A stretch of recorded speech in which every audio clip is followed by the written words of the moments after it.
Stop.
Good morning, everyone. Well, look at that. You can't see what I'm doing. Good morning, everybody. Good morning. My name is James Raiz. Raise and shine. Raise and shine, my friends. Raise and shine. Good morning to everybody. My name is James Raiz. I am the box office artist.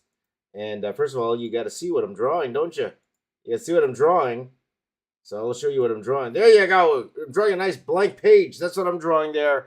Good morning. It is 3:30 a.m. my time. And why don't we add my friends on Instagram here? I'm going to add my friends on Instagram that are connecting right now. Good morning, everybody. And hello, everyone. Today, this is the Morning Marvel Masterclass. Hooray, my friends. Hooray. And thank you guys for joining in today. Seeing everyone piling in on the chat. Hello, everybody in the chat. Hello, everybody on YouTube. Hello, everybody on Facebook. Hi, Nathan. Good to see you, brother. Hello, everybody. Welcome. And you might notice today that I'm drawing Street Fighter. We're going to be doing some Street Fighter today. And the reason is because I was going to do Loki. I mentioned yesterday we were going to do the Loki piece. But I realized today I do have a hard out today. So today's show is going to be a little shorter than usual. I do have a hard out at 6 a.m. At 6 a.m. Eastern time. I have something to do this morning. So didn't want to leave today without a stream, so we will be drawing today. So I did want to do something where I didn't have to rush. I do one of the Marvel or one of the movie tributes. I only want to spend one day on it. So I didn't want to spend more than one day on the I want to make sure I had enough time to do the Loki one, and I think the Loki one will take more than a couple hours to actually finish it. Okay, so we'll do what we can. So in the meantime, I thought to myself, okay, we'll just take the 2 days, okay? Not rush. No need to rush. Why does everything have to be a rush? And we're going to go ahead and do Street Fighter today. All right, my friends? So let me go ahead and pull up my Street Fighter reference here. We're going to start with Ryu and Street Fighter 2, my friends. Street Fighter 2. And hello, everybody on the Instagram chat there. Sheila Paris says, I was that one kid you gave a tired man drawing to. Well, good to see you, my friend. Good to see you. You're up very late then, my friend. You're up past midnight. So what are you doing still up? You should go to bed. Harry, how you doing? Tin the Potato, good to see you. Ryu, yes, I'm going to draw Ryu, my friend. Hello, Jonathan. Just saying hi to everybody on Instagram. Madeline, hello. I will tell you guys on Instagram, if you're watching on Instagram right now, you're doing homework. You're up late doing homework. You're up late. If you're the one I gave that drawing to, you're up very late. You're up very late. You should get some sleep, my friend. Do your homework earlier. You got to do your homework earlier. It is 3:30 in the morning for me. And to my friends on Instagram, I got to apologize right up the front. I cannot see your chat. I won't be able to see the chat very well. Okay. So you have a better chance to talk to me if you actually go on the other platforms, YouTube, Facebook, or Twitch. You have a better chance of me seeing your chat as opposed to Instagram, mainly because I don't have that in front of me. My Instagram is up. You're actually up in the corner. I'm pointing at you, Instagram. So we're going to go ahead and we're going to start drawing Street Fighter in a Marvel style here. And we're going to start with Ryu. So we know this is going to take a while because there's how many characters are in Street Fighter 2, guys? There's a good 12 characters, and we're going to draw all 12 characters. Not today. Not today. We're going to start with Ryu here. And as you can see, just roughing in Ryu here, a little sketchy sketch. Now, usually for you guys, whenever I draw, I always encourage you guys to start with a skeleton, to draw like a little stick man. But once you get accustomed to drawing a lot, like myself, you can get away with not doing the bones and doing the stick man. So maybe I could do something with his arms up like that, and maybe do something where his arm, because you know, if I do Ryu here, you got to do Ken over here, and that's what you got to do. Hello, Double May from India. Welcome, my friend, watching on Facebook. There you go. So I remember playing Street Fighter when I was a kid, way before your time. Way before your time, guys. I remember going to the arcade. How many of you guys go to the arcade? When I was a kid, that's how you played Street Fighter, in the arcade.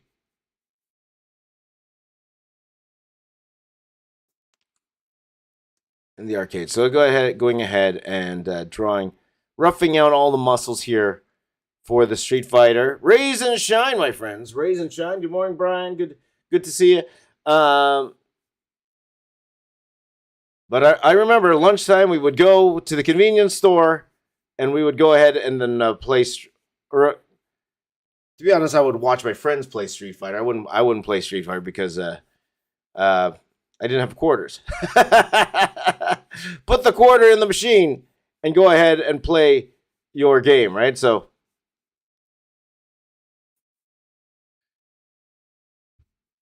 that's why this is a little nostalgic. I did get the chance to work on Street Fighter. I did get a small chance to work on Street Fighter. As you guys know, one of my friends is my buddy Eric Ko, who owns a company called Udon, and they do a lot of the Capcom art books and the Street Fighter comics. And then he gave me the opportunity to work on some Street Fighter cards before. So I worked on a Street Fighter trading card set. So my buddy Eric Ko, he let me do a couple things. Eric and I go way back to my Dreamwave days. I think he left Dreamwave right before I joined, if I'm not mistaken. He left Dreamwave right before I joined to start up Udon. And here's a little known fact. Eric, before I started Transformers Armada, Eric actually offered me my very first Marvel opportunity. He wanted me to work on this Marvel book. But I already committed to do Transformers at the time, and it's a decision I didn't regret because I probably would have bungled. I probably would have bungled that Marvel opportunity, like I did a lot of opportunities. Just like yesterday, I told you how I messed up that. How I messed up the the DC opportunities that I had. Because that was around the same time, right? So I totally would have messed up my first Marvel opportunity, probably. And Eric wouldn't be my friend today, but now we're friends, so it all works out. There you go. So good to see you, my friends. Thank you to everybody in the chat here. Thank you for everyone who's joining in. You see me roughing in the face here. I'm not liking it right now. So again, we're just going to about 6 a.m. So we're going for a couple hours today. And we'll go a little bit longer tomorrow because you guys know I like to do 2 days per piece. Though, I am thinking about doing longer pieces, guys. I am thinking about doing week-long pieces now. Because, as fun as these smaller pieces are, it's pretty much just a way to get these streams under my belt and start getting used to streaming every day. Which I think we are now. We've been at this for over a month now. We've been at streaming every day for over a month now. And I feel like I'm in a groove now. So So I am thinking, what if we did go ahead and do like a longer piece, longer, maybe 100 characters, Lillian, maybe 100 characters. We'll see. We'll see. So, to be honest, I could probably start with Street Fighter. I could draw all Street Fighter characters and make this a giant piece, as opposed to like this one, just the one-off. But we'll see. We'll see, guys. We'll see how I feel in terms of this one here. I'm calling him Ryu, guys. Ryu. That's what we'll say. Anyway, guys. Speaking of martial arts movies, how about the biggest story that came out yesterday? The biggest story. Rush Hour 4 is coming, baby. Jackie Chan announced they are doing Rush Hour 4, baby. Rush Hour 4. Super excited about that. But anyway, maybe I'm the only one excited for Rush Hour 4. I can't wait. Though, looking back at the old Rush Hours, I think I watched them again recently. The old Rush Hour movies, they don't age well. They did not age well. They did not age well. So we'll see. But not sure I'm liking this Ryu here. Maybe it's this head because he's looking down. I'm not sure I like it. I don't like it. I don't like it, guys. I don't like it. But it's okay. We're early enough in the stage where I could change it up. I could change it up. There you go. There you go. So hello everyone in the chat. Hello everybody coming in today. By the way, guys, if you haven't seen it, I just put up a new video yesterday with the Disney characters, the one with the Disney characters in a Marvel style. Go check that out if you can. Go check that out. Nice and edited, and thank you to everyone who's on those streams. I'm just looking for my eraser here, guys. I don't like his face. I want to change his face, but I cannot find my eraser. 1 second, my friends. It probably dropped on the floor. Because I hate using the behind the pencil eraser here. I hate using the behind the pencil eraser. Why don't we go ahead and do that right now?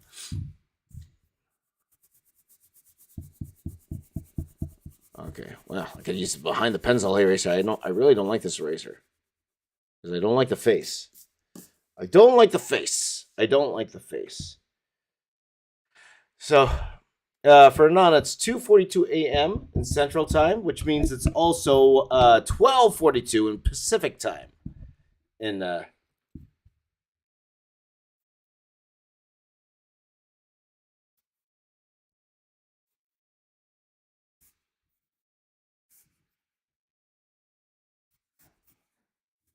Pacific. So I wouldn't say I started that much earlier, because usually we start around 4 o'clock. So that is one thing we could talk about, though. Echo Samurai was the Game Awards. I did not watch the Game Awards. I did take a look at the winners this morning. So it looks like Elden Ring cleaned up. Elden Ring cleaned up, and God of War cleaned up as well. So fantastic, great. It makes me think maybe I should do an Elden Ring drawing sooner than later. If you guys would like to see me do an Elden Ring drawing. Let me pull up some more Ryu reference. Ryu reference! I need Ryu reference. I've done 200 characters many times, Lillian. Have you seen my channel? Lillian hasn't watched my channel. I've done 200 characters many times. Many times. That's amateur hour, man.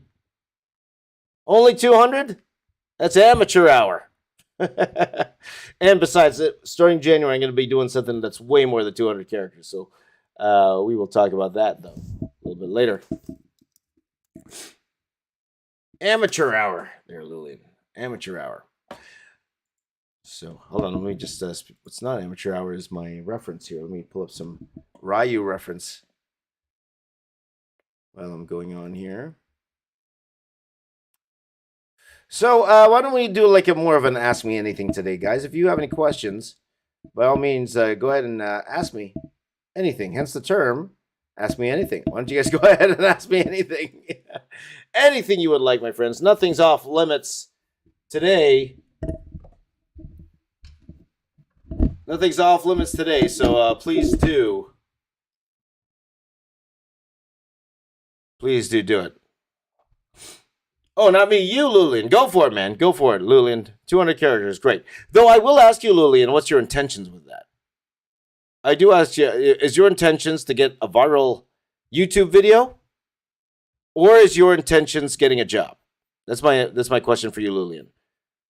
Because that's a great thing. Yeah, doing 200 characters, that's a lot of fun. But my question is to you, what's your reasoning for doing it? Like for me, it would be to try to get like a viral video, right? Because there's different reasons to draw, right? There's different reasons. Like a reason, number one, a reason could be you should try to get a viral video. Or a reason could be to learn, right? Another reason could be to try to get a job, right? Those are all different questions with different purposes, okay? With different methods of getting there, okay? Because doing 200 characters for a piece, Yahoo, fantastic. But you ask yourself, what's the outcome of that? Why do you want to do it? And that's my question to you, okay? Because number one, that's a lot of work, okay? That's a lot of work. If you just want to do it for fun, understand that that's going to take you a lot of time, okay? 200 characters is a lot of time, okay? And if it's just to learn and to have fun and you're young and you just want to have fun, great, fantastic, great. If your purpose is to try to get a job and get noticed, might not be the best route. Might not be the best route, okay? I do it because it does well on my channel. A lot of you like to watch it. Great, okay? But if your purpose is to get like a job at Marvel or DC or if your purpose is, to get a job in that sense, that might not be the best route. It might not. You might be better off trying to study how to do the job first. Okay? Or if you want to learn how to get better at drawing a 200 character piece probably wasn't the best thing to do if you're trying to get better at drawing. Right? What might be better is to learn, to spend that time to learn the fundamentals and doing like a single character piece where you put all your effort into it. All that effort to draw like all those characters, try to do a much better single character piece. And again, I'm not liking the face on this guy. A little off this morning, guys. Maybe because I'm starting a little bit early. Okay. Because even you starting a YouTube channel, Lulian, I don't think doing a 200 character drawing would be the best way to start it. That wouldn't be the best way to go. Because number one, it would take you so long to do it. So long to do it. Okay? You are better off trying to do a shorter piece and just start, because the amount of time you get to do a 200 character piece, you could probably do a lot smaller videos with even just like 10 characters, right? Just to get in the habit of creating videos. You know what I mean? And then once you start getting your style, once you start figuring out who you want to be on YouTube, then you could go ahead and do like a piece like that, 200 characters, right? You know what I mean? So whenever someone tells me that, oh, James, I want to do what you did. I want to embark on these bigger pieces. Okay, ask yourself first before you spend all that effort. Okay, but before you spend, because a 200 character piece, you're not going to do that in a day. There's no way. Okay, there's no way. Ask yourself, okay, what is your purpose? Number two, is that the best way to get there? Okay. Is that the best way to get there? And number three, are you okay if you spend all that effort? Because 200 characters, for some people who've never done that before, 200 characters, that's a month or two of work, right? And are you okay with, at the end of it, people not caring? Would you be okay with that? Now, if you only spent that time doing like one or two characters, creating YouTube video, and then not a lot of people watch it, you're fine with that because you didn't spend as much time with that. But then you learned at the same time, right? Because I know a lot of people right away, they like to swing for the fences. And I'm not liking this guy's face, by the way. I'm off this morning, guys. I'm not off. I am off because I'm not liking this face. But a lot of times people like to swing for the fences. They do. And there's nothing wrong with that. There's absolutely nothing wrong with that. But also ask yourself, what's your intention? What's your goal? Why are you doing that? And ask yourself, is that the best way to approach it? Because especially if you're going to spend all that time and effort into it. If you could draw 100 characters today, imagine what if you spent that time to do one amazing character, Lillian. Let me ask you that. How old are you, Lillian? Can I ask you that? You could do, if you could do, I can't do 100 characters a day. If you could do 100 characters a day, I guarantee they're not very good characters. I will guarantee you they're not going to look good. I could barely do 100 characters. I've done 100 characters in 24 hours. You guys seen that before, right? I did that stream, 100 characters in 24 hours. And that took a lot out of me. You're 13 years old, Lillian. I guarantee you could do 100 characters a day. They're not going to look good. Ask yourself this. Would you rather do 100 characters that look terrible? Or would you like to do 2, 3, 4 characters that look awesome? You know what I mean, Lillian? You're 13 years old. You're a young kid. You have a lot of things going on. I would, for someone like you, Lillian, I will actually tell you, 100 Stigman. You're right, Angel Bob. I will tell you right now, Lillian, anyone here, because there's a lot of people who are watching here that are very young. Because you, and I get it, you're inspired by me, you're inspired by people who do all these characters, things. Take the time, do 3, 4 characters, and make them awesome, okay? Make them, you're going to learn way more by doing that than trying to do like 500 characters in a day, okay? What's the point of doing 100 characters if they look terrible? What's the point? Because I guarantee at 13 years old, okay, I don't care what skill level you are. 13 years old, trying to do 100 characters a day, your mom might think they're good. But trust me, they're not good. Because even for me, they're not going to be good. Even for me, with 20 years experience, trying to do 100 characters in one day, it's not going to be good. Like, if you guys see me attempt that, and those characters I did in that one day, I don't think they're good. I don't think they're good. Those 100 characters I did in 24 hours in that stream, dudes, that won't get me a job. I'll tell you that right now, dude. That will not get me a job. So some of you guys thought that was good. That was good. The drawing was good. If I guarantee, I show that drawing, that 100 character drawing to Marvel, that's not going to give me any work. That's not going to give me any work.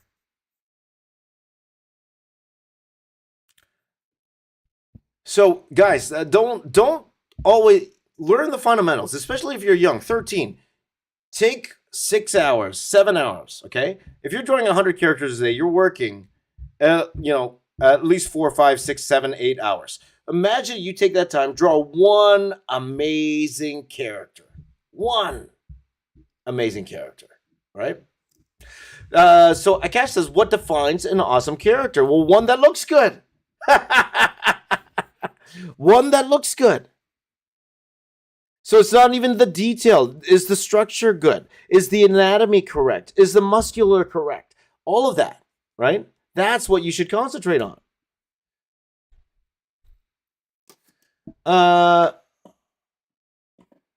Yeah, so that's what I would suggest to you. So, sorry, Lillian, because the reason, and not to pick on Lillian, Lillian's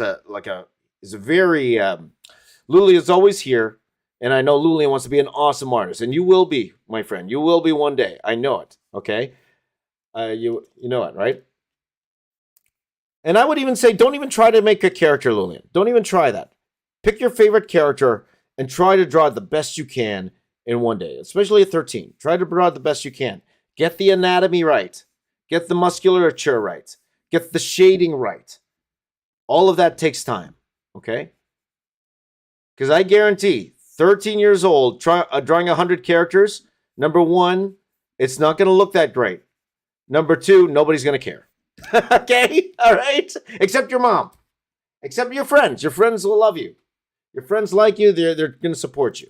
But I will guarantee you're going to learn way more by doing multiple, a few characters and trying to draw them right. Okay? Again, and not to pick on Lulian.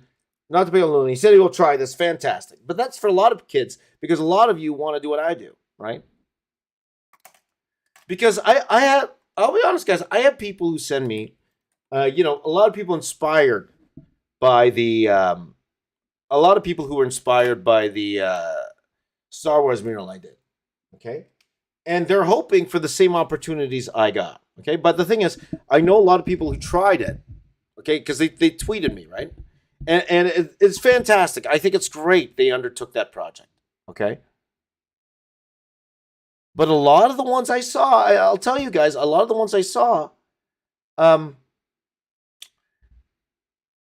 to put this nicely?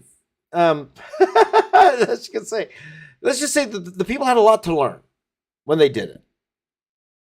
But they were doing this project that's going to take them so much time, that's going to take them years of time.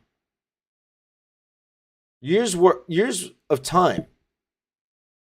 Okay? And not saying that they won't learn doing it, that of course they will learn doing it. So in that essence, it's a worthwhile exercise. But if their expectation was to get the same, the same outcome as mine did, they forget. Before I did that, I already had 15 years in the business. Before that, I already had professional experience, okay? And a lot of these kids, they were trying it expecting the same result that I had when I had 15 years experience over them, okay? And then looking at the work, you could tell it's very obvious, okay? I would say I would know right away.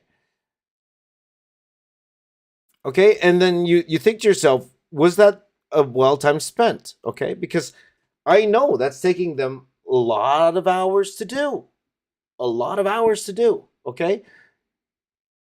Not saying their work was bad, but it wasn't at the professional level yet, okay?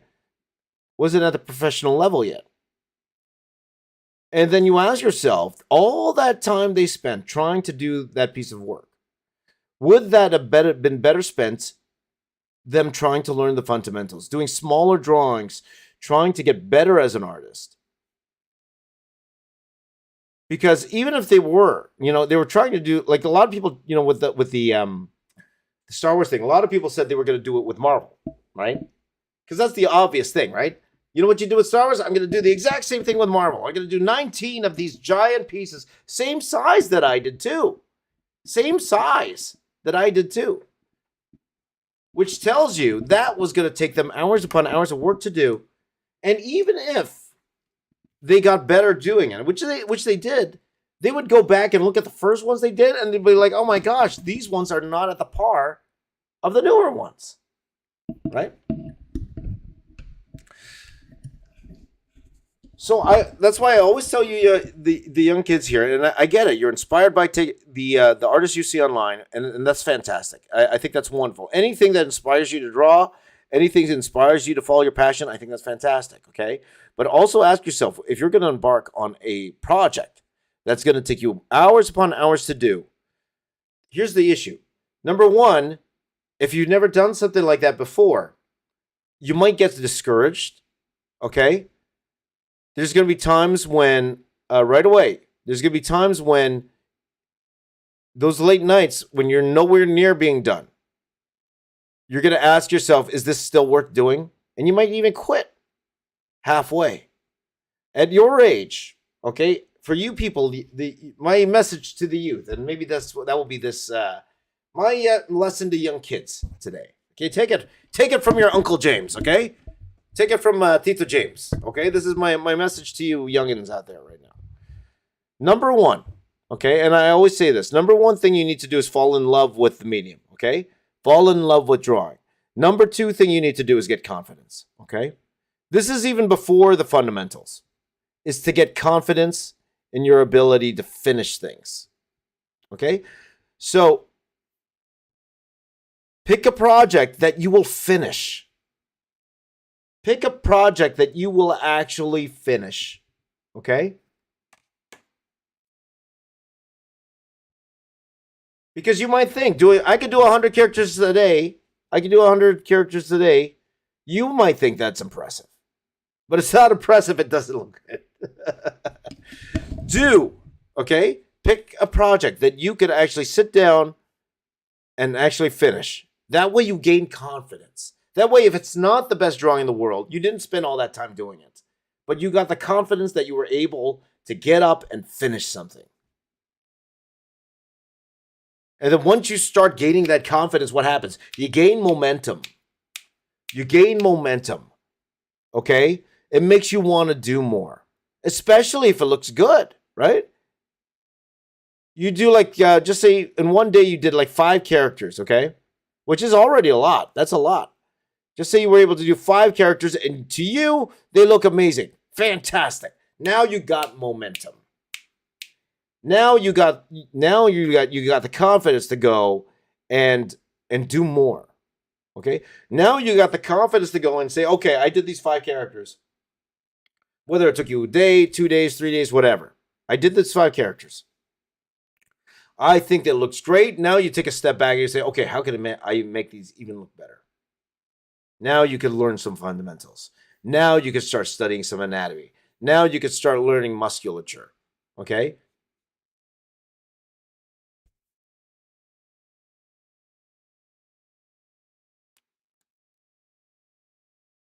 So for all of you people that are young, get confidence. Okay? Get confidence first. Because it's one thing to start a project. It's another to finish it. Okay? That's even for you guys who want to do YouTube. Okay? You don't need to swing for the fences the first video. You don't. Because no matter what, no matter how good that first video is, it's a very slim chance it's going to go viral, okay? I will tell you that right now. Your first video, very, very, very slim chance it's going to go viral, okay? Now that you know that, okay, don't use that first video to, just with the hopes that it's going to go viral and make you famous. If that's your hope with the first video, you're probably into YouTube or all the social media for the wrong reasons, okay? Your first video should be all about learning. Your first video should be all about learning how to create content, okay? Start small. You don't need to swing for the fences, okay? Swing for the fences. Aim for the home run. Bunt first. Bunt first. Try to get on base first. Okay? We're using the baseball analogy.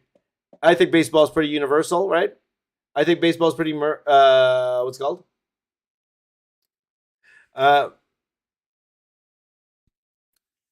Ninja Tron said, I once drew 1 million characters, but they were all ninjas, so you couldn't see them. There you go.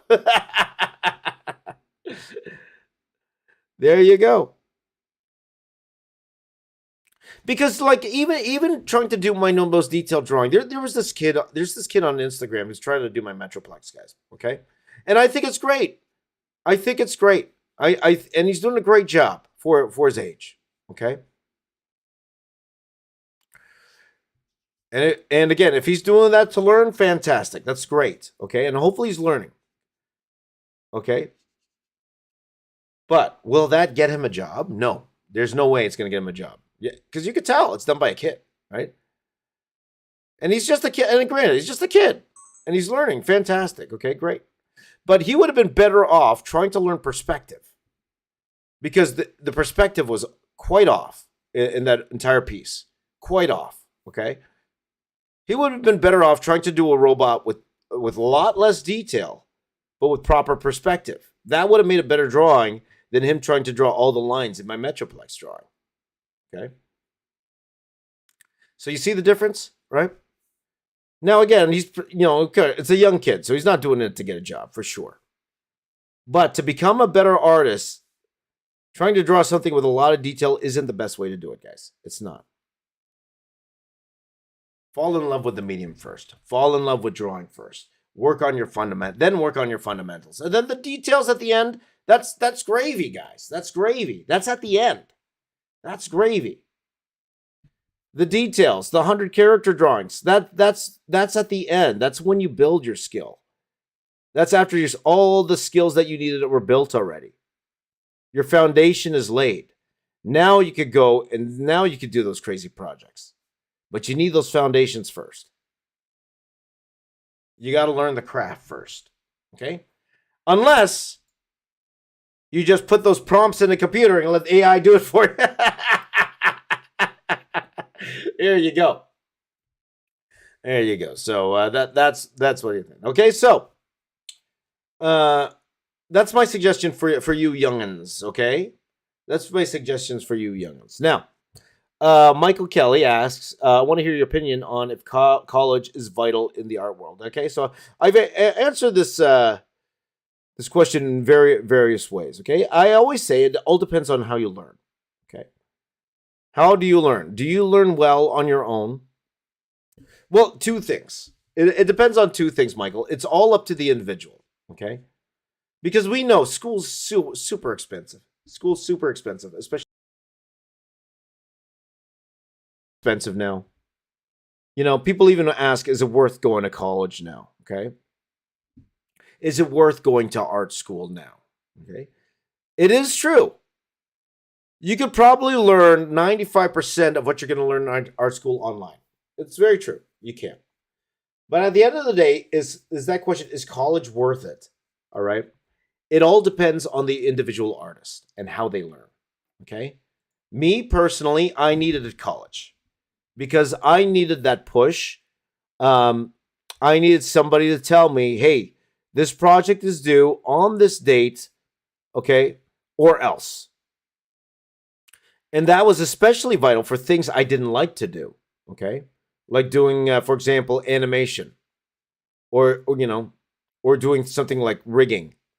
That was really hard for me because it's something I didn't particularly like to do, and I wasn't particularly good at it. So having that push, having that deadline, somebody saying this is due here on this day or else, that pushes you to do things you wouldn't have done on your own. And that was important to me. That was very, very, very important to me. Okay, so in that essence, it was worth it. Okay, now again, you could learn a good 95%. Some might even say 100% of what college can teach you online today. Okay, but the important thing is, how do you learn as an individual? Are you disciplined enough to put in the work every single day? Okay. Because it also depends on the what medium do you want to go into. Okay, it also depends what profession you want to go into. So, for example, here I see Bearwolf wants to be. He goes, I got good concept art with practice. Right on. Okay. So let's talk about concept art. All right, because concept art is an extremely competitive game. All right, we know that. Okay. Can you learn concept art without going to school? Absolutely. Absolutely. And my Bearwolf, I will tell you right now, Bearwolf, and I mentioned this before, so I'm not sure if you heard this or already took my advice, okay? There is a YouTube channel called FZD School or FZD School, okay? On YouTube, all right? It's run by a world-renowned concept artist named Feng Zhu, one of my favorite concept artists of all time, Feng Zhu. On that YouTube channel, he has well over 100 tutorials on how to do concept art, okay? I would suggest to you, because you said you need help laying out scenes and backgrounds, I would suggest to you, do every single one of those tutorials. Every single one. Okay? And there's nothing to stop you from doing that. It's free. It's free online. Okay? Now, Feng Zhu has a concept art school in Singapore. Okay? It's called FZD School. All right? So what he's doing, he's advertising his school. Okay? He's advertising his school. His students in his school, and I mentioned this before, he mentioned this on a podcast because I listened to all of his podcasts. The students in his school, they are required, listen to this, they are required to draw 5 hours a day aside from their homework. That is a prerequisite. 5 hours a day aside from their homework. Let me repeat that, okay? Why is that important? Because those are the people you are competing with. Okay? So I understand school is expensive, right? Of course it is expensive. But understand, these are the people who are going after the same jobs you are. Okay? So if you're not going to school, that's fine. You can learn the fundamentals on your own. But you still have to put in the work. Because I notice a lot of people who ask me, is school necessary? And that's not the people here. That's not the people who ask me here, because you are genuinely interested, okay? A lot of people who ask me, is school necessary? The first question I ask them, well, why do you ask? First of all, are you asking because you cannot afford school? Or are you asking because you don't like the structure of school? Okay? Which is fine, both are valid reasons for sure. I always say, if you don't want to go to school, okay, you have to be disciplined enough to put in the same type of work and hours as those people are. Because those are the people that you are competing for those jobs. You want to work for Marvel? You want to do concept art for Marvel or DC or any of these movies? Well, those are the people you're competing with. So ask yourself this. If the people in that school are working 5 hours a day and you're only working 2 hours a day, they are working 3 hours a day more than you. For 30 days, 3 times 30, at the end of 30 days, they are 90 hours ahead of you. Okay? 90 hours ahead of you in 1 month. 90 times 12, that's 900, 1,000. At the end of the year, they are 1,080 hours ahead of you. Now, that doesn't mean that they're going to be better than you, but chances are, if they worked 1,080 hours more than you a year, they might be a little better than you. And that's you working 2 hours a day, and they're working 5 hours a day. You see what I mean? That's who you're competing with. That's who you're competing with. Okay? So, that is, and that's not all doom and gloom, guys. So that's why whenever people ask me, is school necessary? No, it's not. 100% it's not. As long as you are willing to put the work in. As long as you are willing to put in those hours, as long as you are disciplined enough to learn, okay? Because let's be honest, some people ask me that question because they just don't want to go to school. Some people ask me that question because they're lazy and they don't want to put in the work. They don't you know what I mean? And that's not everybody, okay? I'm talking about the slight few, okay? I'm talking about maybe 10% of people who ask me that question. The only reason they're asking me is because they just don't want to go to school, okay? They can afford it, but they just don't want to go to school. Okay? So does that mean that it's all doom and gloom for those who can't afford to go to school? No. There is a bunch of resources online, and I mentioned this before. Some of my favorites. Number one, the Gnomon Workshop. So if you type in GNOMON Workshop,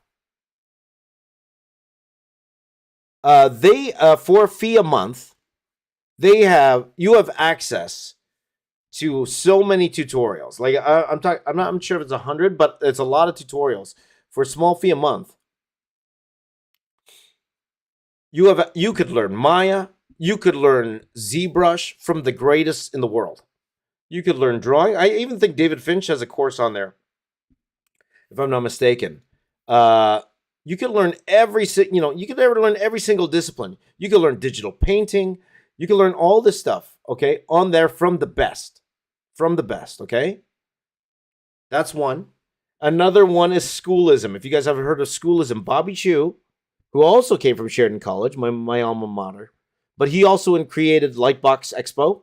For those of you who don't know, Lightbox Expo is probably the number one convention for artists out there. It's a convention for artists made by artists. Okay, so if there's a convention to go to, like a worthwhile one for artists, that would be the one I would recommend to you.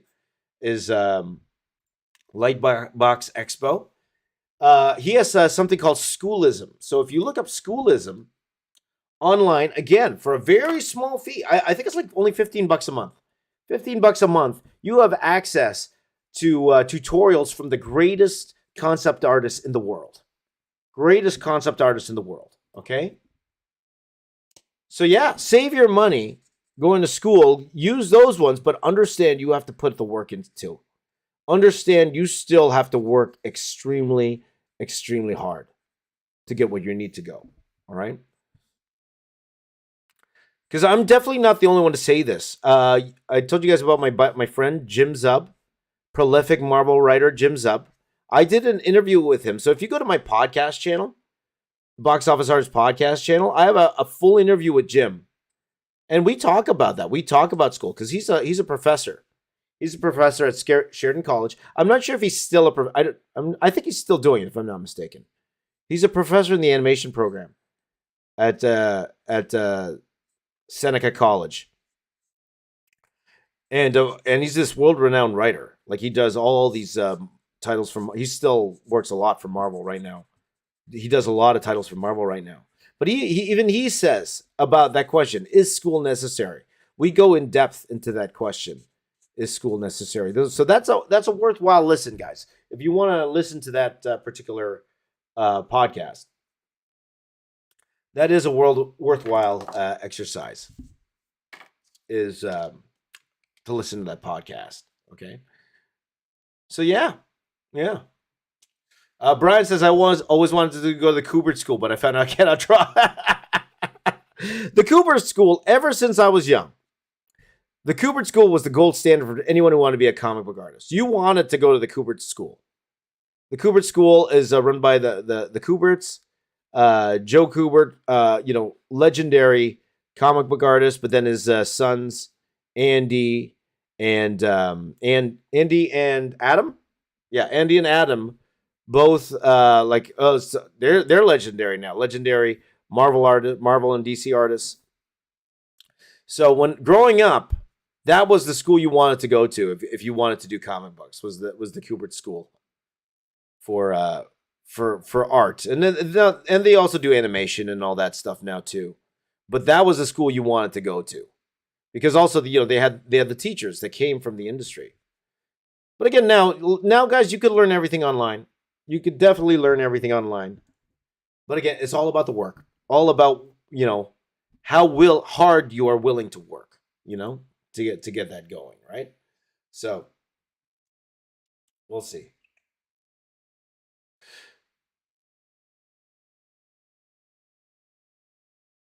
This is an interesting question. Just the Fish says, I'm wondering, out of all the AI drawings you have done, which one is your favorite? I haven't done any AI drawings, my friend. This one. I'm going to call this the anti-AI stream. Anti-AI stream. Guys, AI is here. It's here to stay. There should be classes on AI and how to use it properly. Like Alex Ross was trending yesterday because people are making Alex Ross style images using AI. And it's sad, man. It's sad. Because here's the problem too. People are proud of it, right? The people that are doing the AI, because they don't know it. Here's the deal, guys. They don't know any better. They don't know better because, they've never drawn in their life, or they never had the skill to draw. And this first time they were able to create something that looked good. You know what I mean? So of course they love the software because they never had a means or a way to create a piece of artwork that looked that good before. And now they have the opportunity to do it without realizing that it is stealing from a lot of artists. Especially those that's taking their styles and pretty much drawing in their style. Like I'm sure an AI could come along and say, create a robot in the style of the box office artist, for sure. That's going to come, for sure. But you know what? What can we do? What can we do? We can sit here and fight, and guys, it's not going away. What can we do? I'm going to sit here and assume that we can't do anything. Okay? Because that's the world. It's gonna take over, right? It's like Ali Garza put up a post yesterday talking about AI art. Oh, I'm not sure it was yesterday or for a few days ago.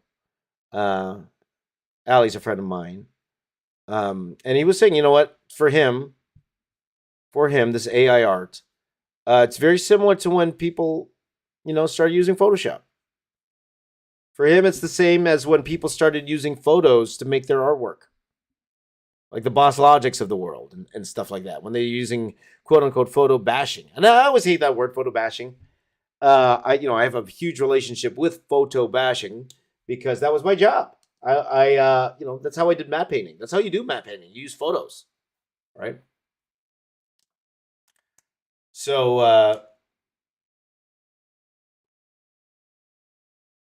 So he said, it is what it is. All we can do is try to do our work that computers can't do. But they'll be able to do it for sure. And all we could do is adjust and do our best to adjust. MJ said, did I discontinue the movie posters? I said, no. The only reason I'm not doing the movie poster thing today, MJ, is because I'm out of I don't have much time today. Today, I have to leave in about an hour and a half. 2.5 hours is not enough time to do that Loki drawing. It's not enough. And I knew that going in. So I said to myself, okay, why don't we do a drawing that's not going to take me, or that I could do over a couple days, like the Street Fighter drawing, and then I'll do Loki. I'm thinking about doing the Loki one maybe on Sunday, guys. We'll do the Loki one on Sunday. We need to do a little catch up, okay? Though I am thinking about doing an avatar drawing. Okay, so we'll see. So this is a good topic today, guys. My advice to young artists out there. Okay, my advice to young artists.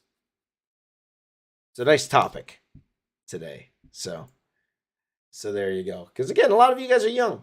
You want to do it, but I will say one of my main advice is for you young artists out there: learn the AI stuff. Learn it. Figure it out.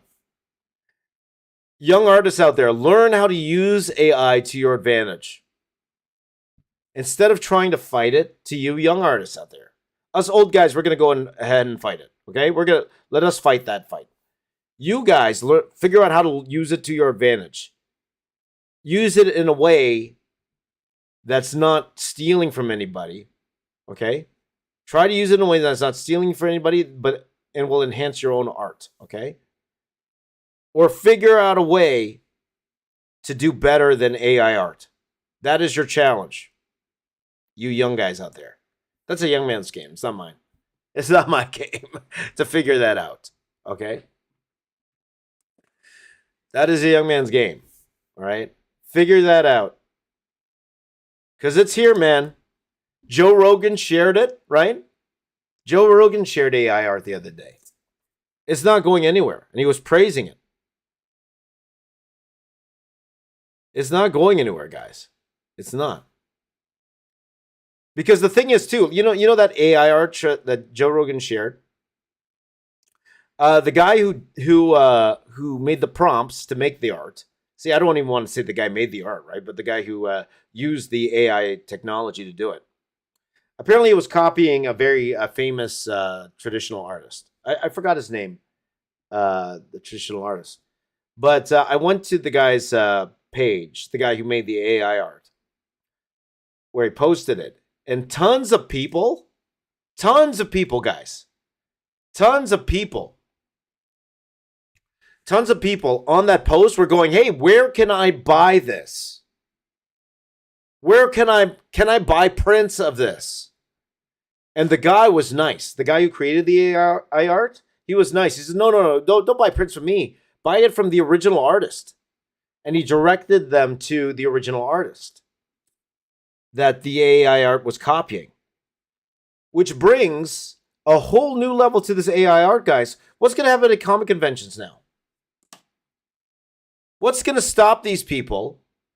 What's going to stop regular people making AI art, making prints, and then selling them at conventions? What's going to stop them? Right? What's going to stop them? You know, that's something to ask Apple, actually. I should ask Apple that. Well, if I highly doubt Apple's going to join the stream this morning because I'm finishing earlier than he usually joins around 7 a.m. our time because he lives in Texas. But think about it that way. What's going to happen then? And to the people walking by the convention, they don't know any better. They just think, oh, that's a cool piece of art. That's my favorite character. I'm going to buy that. It's not real art to us.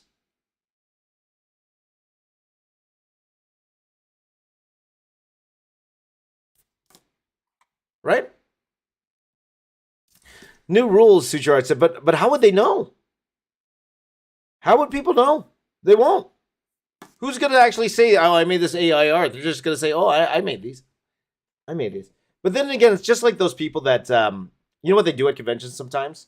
Like some of these people, they just download images off the internet and then sell it at conventions. They print it out and sell it. So they actually take other people's art. And then they go and they sell it at conventions.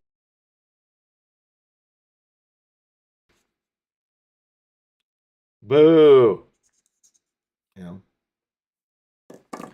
So, yeah, whatever, guys, whatever. But that's what I would tell you young folk out there. It's here. What can we do, us older guys? But you have time to do something. You have the time. The people who will figure out how to use this AI art to their advantage, you're going to win.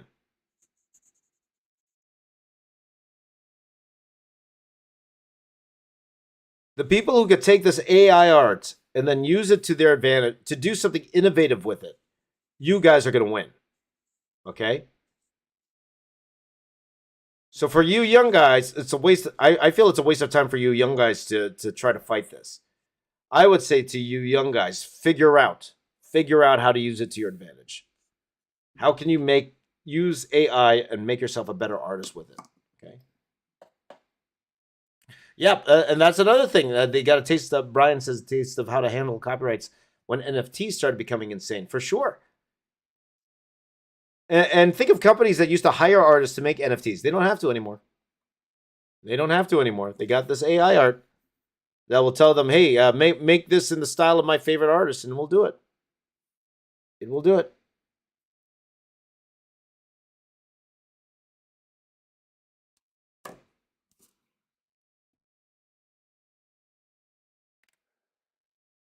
So apologies for this turning into all doom and gloom, guys.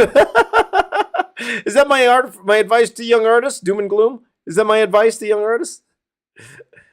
So yeah. There you go. Oh, that was nice. Weldon Wong. He's a fantastic artist, Weldon Wong. I'm not sure, TV Stroman. I'm not sure what your question is there, my friend. Not entirely sure, but anyway.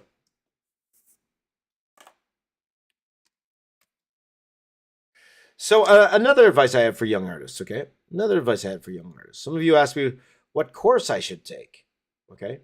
If I were to go take an art course,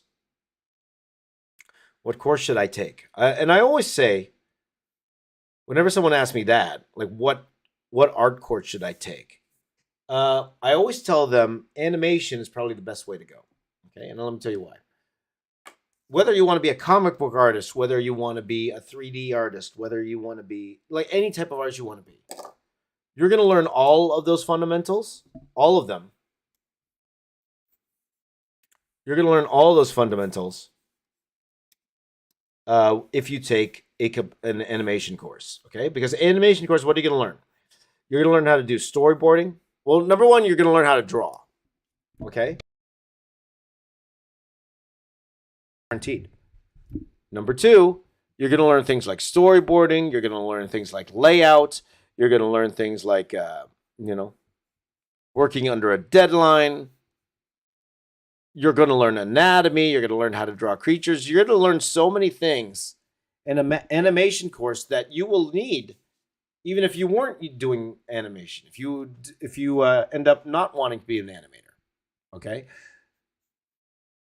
So that's why I always suggest if if there's a course you want to pick, okay, pick an animation course because it sets you up.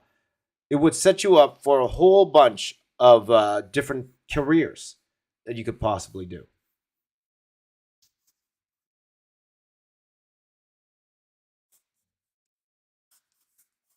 Trying to figure out how these legs are going to go, guys. Just trying to figure that out. So that's what you should do. All right. Yeah, it's crazy how many free lessons are just sitting on YouTube for free. Absolutely, just the fish. So use them. It's there for you guys. Use them. Don't just look at how many there are. Use them. Do them.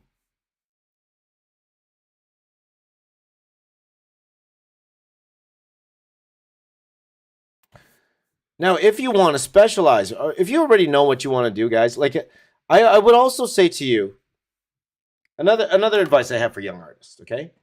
Another advice I have for young artists. Okay. Hello, Kurt.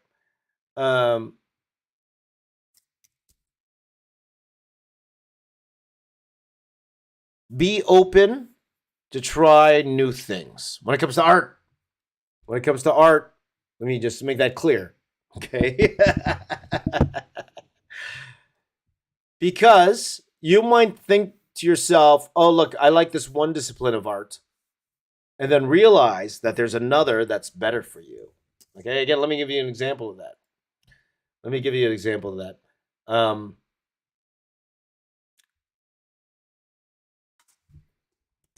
My friend Jazz, his name's Jazz.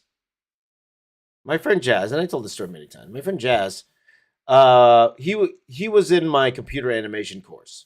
Okay, we took computer animation together. Really talented artist.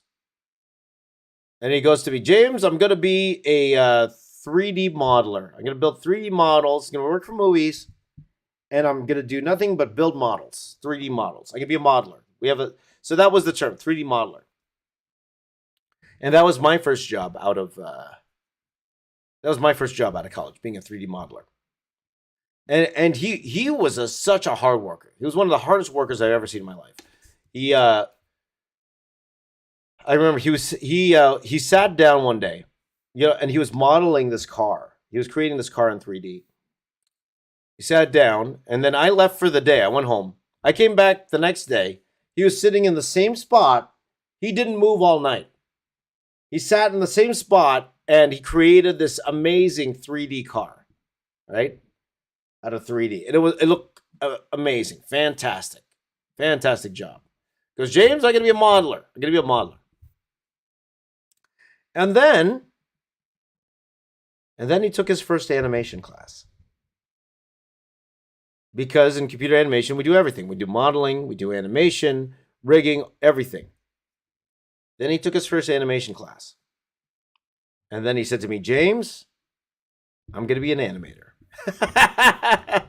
Because as much as he liked modeling, it's one thing to model a character. It's another to bring them to life. And that's what you do when you animate.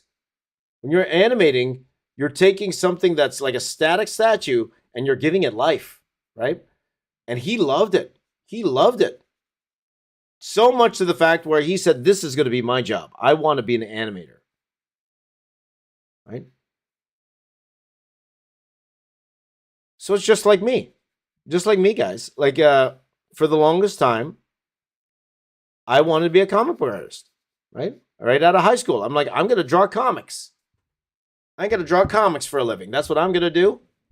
I'm going to draw comics for the rest of my life. That's what I'm going to do. But then that dream changed. But then I realized comics was not what I expected it to be as a penciler. Okay? It wasn't as fun as I expected it to be. And I found something that I like more. Because what I'm doing here, guys, this isn't drawing comics. It's not. It's not. This is me having fun creating content online. This is what this is right now. This is what I enjoy doing the most right now. Beating AI. Beating AI. That's what I'm saying. That's what I'm saying, guys.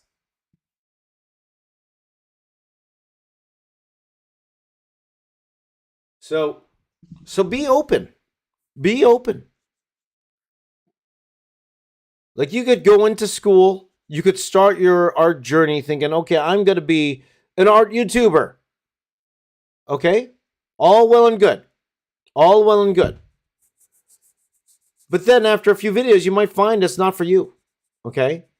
Because as fun as this looks, it's super hard. Guys, look at my views. Look how hard it is to be successful on YouTube. It's hard, man. It's hard. And even if you are able to achieve success in YouTube, guys, it doesn't stay that long. You got a shelf life. Unless you're able to evolve, unless you're able to evolve your content, it's extremely hard to create a living on YouTube. It's extremely hard. A lot of people want to be influencers because, number one, they think they could get rich off it. They want to, they could get quote unquote famous fast.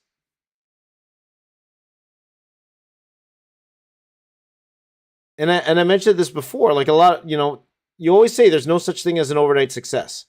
That's true in YouTube, It's very rare for someone to just overnight, like in a month, gain a ton of subscribers in 1 month. It takes time. It took me time. It took Jazza time. It took a lot of us time.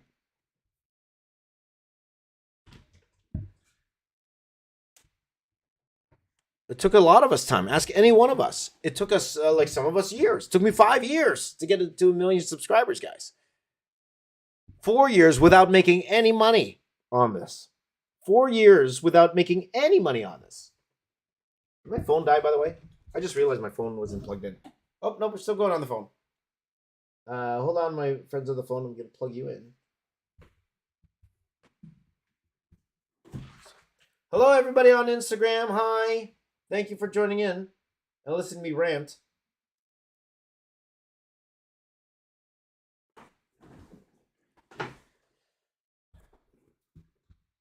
It's a tough profession, guys. So you youngins out there. Yes, I know you. It looks fantastic to be a YouTuber. Great. But if you have the skills to make it as an art YouTuber, you have the skills to make it as an artist itself. So learn the craft. Now, for those of you who want to be YouTubers that have the means to go to school, okay? That have the means to go to school, here's my advice to you, okay? Number one, aside from taking an art course, okay? Other courses that could help you. If you want to be a YouTuber and you're going to school, number one, take a film course, okay? Learn how to film, okay? Things like lighting, things like storytelling, okay? That could help you immensely if you took some sort of film course, okay? Number two, that would also help you with your art itself, photography. If you took a photography course, okay? And again, a little expense, you need a camera. But that camera you could also use for your YouTube videos. If you're able to afford a camera that you're going to need for a photography course, you could also use that for your YouTube videos these days with these DSLRs.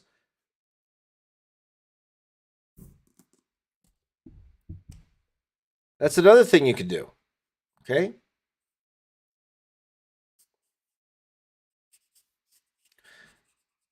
Because there's no content creation course, there's really no content creation course out there. Like, well, the exception of the ones you're going to find on YouTube, like Think Media or or the one I took, like Channel Jumpstart. That I was part of Channel Jumpstart, but it's super expensive, Channel Jumpstart. You know, there's a few out there. There's a few out there. But you know, it takes a while, guys. It takes a while. All right. So a lot of you youngins out there. Okay, bye-bye, TP. Goodbye. Let's see here. It absolutely takes a while, all right? But be open, okay? Especially all of you guys who want to be YouTubers. Be open. Learn the skills, because the skills you're going to learn as an artist, that's something that's going to take you beyond YouTube. And also think about it this way. The top YouTubers, guys, do they actually stay in YouTube? Very few do. Very few do, because they usually turn it into something else. Either they turn it into something else, or they become irrelevant very fast, okay? So that's what you got to do. That's what you got to do, okay? Thank you, Garrison, by the way. Thank you so much. Okay. Kingfire, me in primary school. There you go. You're a young kid. You got a world ahead of you. That's another advice I have for you, okay? Guys, this is something that a lot of people don't like when I tell you. You got time. A lot of time. A lot of time.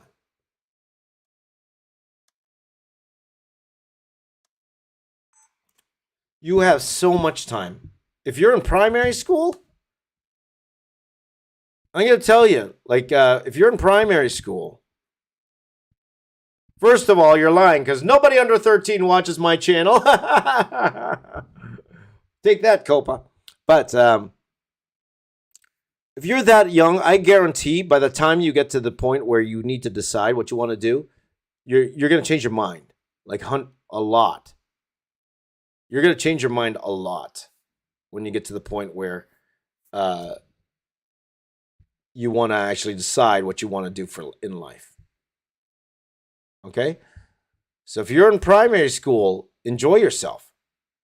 Enjoy school. Enjoy learning. If you like drawing, enjoy drawing. And then you're going to make those big decisions later. You're going to make those big decisions later. So,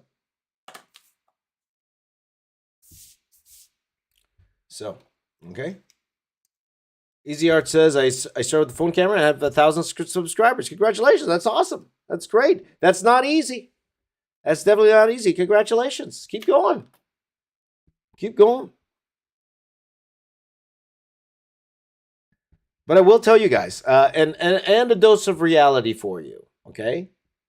For you to be able to afford, afford a mortgage, afford to live on your own as a YouTuber, okay? And then take this from an older guy who has a family, who has a mortgage, house payments, who makes his career pretty much on YouTube right now.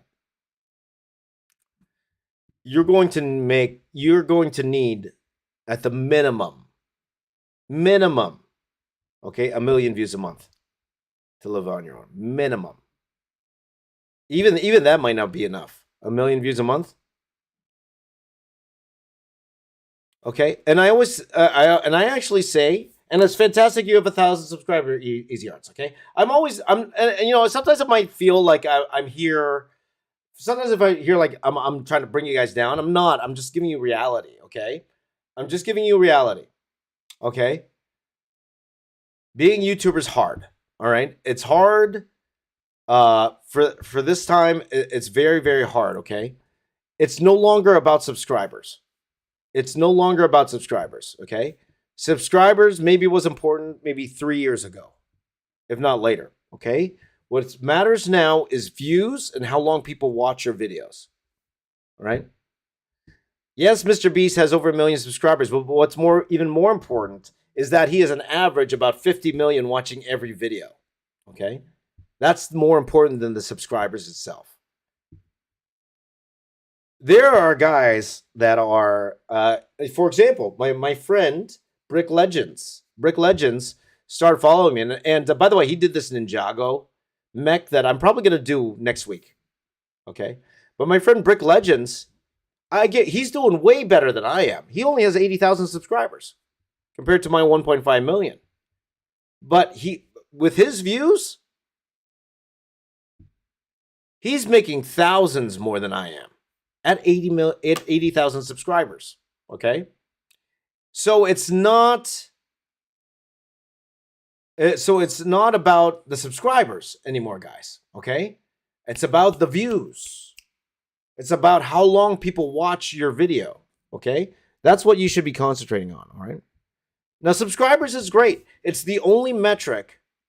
Subscribers is great. It's the only metric where you have a reward. Because everybody wants that silver play button. Everybody wants that gold play button. I have a gold play button. Hooray. Everybody wants the gold play buttons, the silver play button. But it really doesn't mean anything at the end of the day if your views are low. You could have 100,000 subscribers, but if only like 100 are watching, and you see how many are actually watching my videos. Not many at this point. I would say my channel is pretty much dead right now, and that's okay. I'm cool with that. All right. But just to give you guys the reality of what it's really like to work in YouTube. That's why, they say there's a term called burn the boats. Have you ever heard of that? Burn the boats. Where they say, don't have a plan B. Don't have a plan B, right? If you have a plan B, you're gonna relax, right? And Kingfire, that's because my channel's dead, by the way. I told you my channel's dead. But don't have a plan B. But you know what? If you're young, if you're watching this, you are in your early teens. Be open, okay? Be open. Because by the time you get to 18, who knows? For all we know, YouTube might not even be a thing anymore by the time you're 18. Who knows? Don't be in a rush. You have a whole life ahead of you. A whole life. Trust me. I lived 3 times your life already. There's a lot out there. There's a lot of world out there to see. There's a lot of world out there to see. So try it. Enjoy yourself. Have fun. Be a kid. Don't try to be the next Charlie D'Amelio, okay? You could try if you want. If you want to try, go for it. There's nothing wrong with having goals and big dreams, for sure. But the problem is when people get discouraged. The problem is when it doesn't happen, and then people get sad. And then they become depressed, okay? And I don't want that for you guys, okay? Remember, life is long. If it doesn't happen when you're 13, it will happen someday. If you're willing to work at it.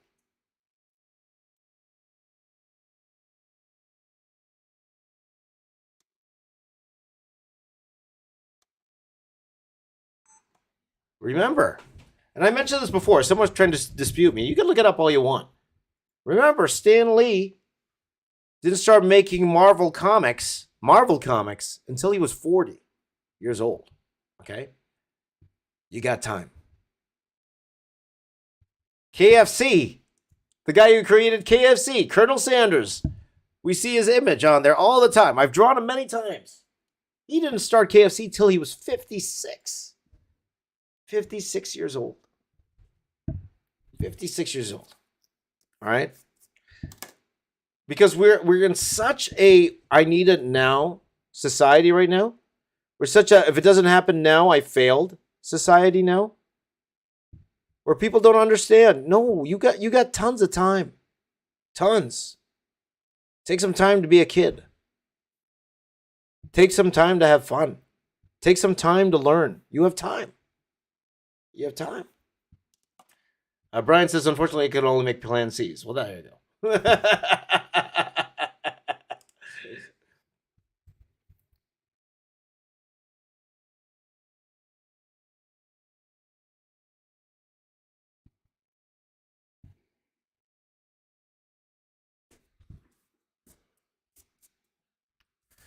So, That's my advice to you guys. That is definitely my advice to you guys. You know, it's hard because you see these people your age getting the success they do, and you're like, why can't that be me? You always say that, right? I say that all the time too. Like, well, I have contemporaries. I have contemporaries. I worked with here. On YouTube, in comics, you see them get ahead, and you're like, oh, how come I couldn't get that far ahead? And then you study, and you're like, oh, because, there was a lot of factors because of that. Right? So I'm drawing Ken now, by the way, guys.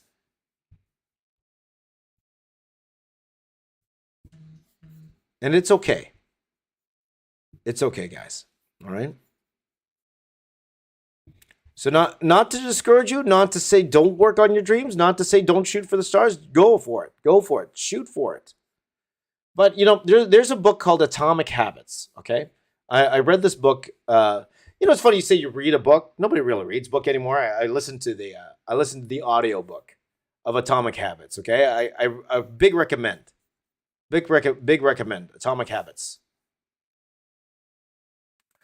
And what was stated there is that goals will only get you so far, okay? Because here's the deal. Once you achieve the goal, sometimes you lose the motivation to keep going because you already achieved the goal. So how do you keep going even if your goal is already achieved? What do you do if your goal is already achieved? And it's not about the goal. What you really should be focusing on is the habits that got you to that goal. Because if you have the habit, okay, to get you to that quote unquote championship level, okay, whether you achieve the goal or not, you will still be working that hard because you're in that habit, okay? You're in that habit. So, the way that works for you, all right? If the way that works for all you guys is, if you are used to drawing 5 hours a day, every single day, it doesn't matter. And it doesn't matter if you got a gold play button or not, okay? You're still working that hard, okay? It doesn't matter if you're working for Marvel Comics. You're already working that hard, and you're continually working that hard. So learning those habits you need, that you need to get better, that you need to do your job, that's actually even more important than the goal. I think goals are still important. I think goals, like having a goal, okay, I'm aiming for this goal, right? But I need these habits to get to that particular goal. The habits are more important because even if you achieve that goal, you'll still be doing those things and you'll achieve even greater goals, okay? Now, also another thing that you should do, also the thing you should do, my friends, is focus on the things you can control, okay? Focus on the things you can control. Let me say that again. Focus on the things you can control. Number one, you cannot control who subscribes to you. Okay? You can't control that. You can't control who shares your work. Okay? You cannot control that. You can't control who hires you. You can't control that. What can you control? Number one, you can control the effort you put into a project. Okay? So how long you work, that you can control. Focus on that. You can control your skill level and how good you are. Focus on that. You can control how you make your content and how fast you make your content. Focus on that. All right? Focus on that. Don't focus on how many subscribers you're getting. Don't focus on how many views you're getting. Okay? Focus on creating the best content you can. That's for you YouTubers out there. Focus on creating the best content you can. My friend John Campia always says this, okay? Whenever people ask him, and I get asked this all the time too, how do I get more subscribers? How do I get more views? You're asking the wrong question. You're asking the wrong question. First thing you need to do is ask the right question. What's the right question? How do I make better content?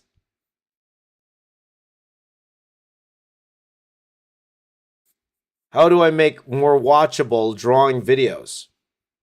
Okay? That's the right question. How can I make my videos better? That's the right question. Not what's it called?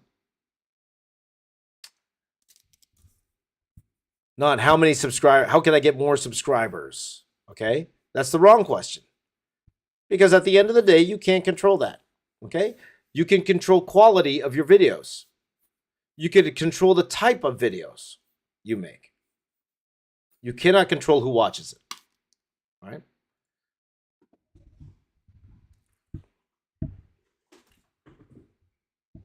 So there you go. All right? So that's what you need to do, my friends. That's what you need to do. Okay? Easier said than done. Definitely easier said than done. And that was one of the reasons why, that was the reason why I stopped having staff with me. Okay. And that was because, number one, I realized that, I had a quota every month now when I had my staff with me. And of course I still do. I still have bills to pay, right? But when I had my staff with me, it was like I needed my business to generate this much revenue a month or they can't eat or they can't pay their mortgage, right? You know what I mean? And that was tough for me. I had a hard time doing that. And both of them, all of them moved on. All of them are doing good things. And again, super proud of all of them. They're doing fine. So, now I have the time to do something like this. Now I have the time to talk to you guys every morning because it doesn't matter to me now, right? No matter how many people watch this stream, whether it be like 10 people could watch the stream, it doesn't matter.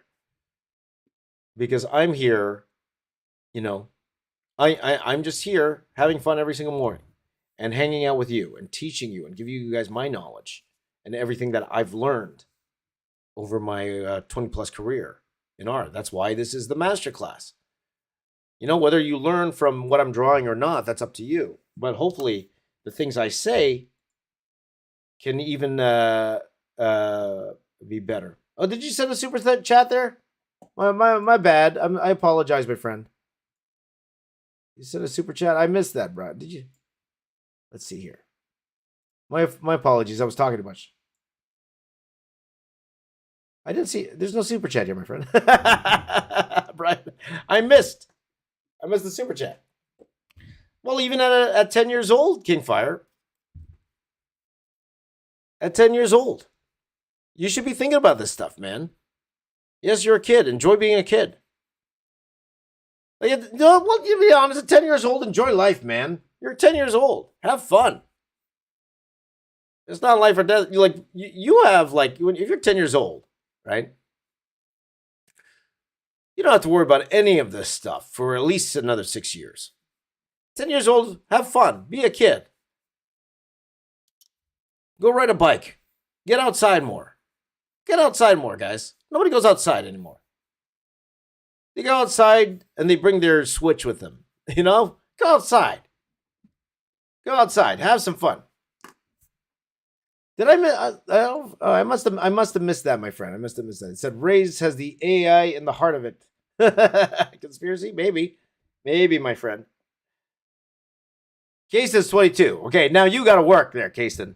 You got to work. All right? You got to work. There you go.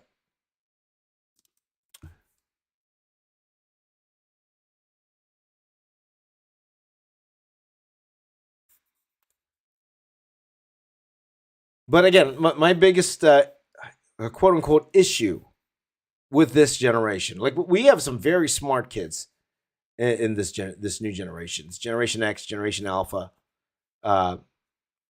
Really smart, compassionate people coming up, right? But the biggest issue I find with this generation is patience. That's the biggest issue I have. Is people want it like now, when you have time, Okay, take care, Brian. Good to see you, my friend. I get some sleep. All right. Thank you, Brody. Thank you very much. I appreciate that, my friend. Thank you. Okay. That's the biggest issue I have with this generation, is that they think they don't have time when you have so much time. You got a lot of time to learn and to be better. Know what I'm saying? Go outside. Sit under a tree. Disconnect from social. That's the issue with social media now too. You know what? It's overloaded with information. And this world we really live in, it's so messed up, right? Because all you hear on the news, it's always bad news. It's always bad news. If that's all you watch every day, if all you see every day is bad news, of course you're going to get depressed. Of course you're going to feel bad. If that's all you see every day on the news, all right? Sometimes you just need to disconnect. Sometimes you just need to turn it off. Turn it off. And that's very hard. That's very hard for a lot of people, is to just disconnect for a little bit. Turn off the phone. Turn off the TikTok. Turn off the YouTube. And just sit down and breathe and enjoy life, And that really sounds like old talk. That sounds like an old man talking, right? That sounds like an old man talking. All right, but let's get to the more serious issues here, guys. The more serious issues comes from Arab, who says, Wendy's or Taco Bell? Now I know. Guys, get yourself both. Wendy's and Taco Bell, and go sit under a tree and enjoy life. There you go. There you go. I am going to say, here's the thing. Apple will hate me saying this, because Apple despises Taco Bell. He despises it. Of course, Of course.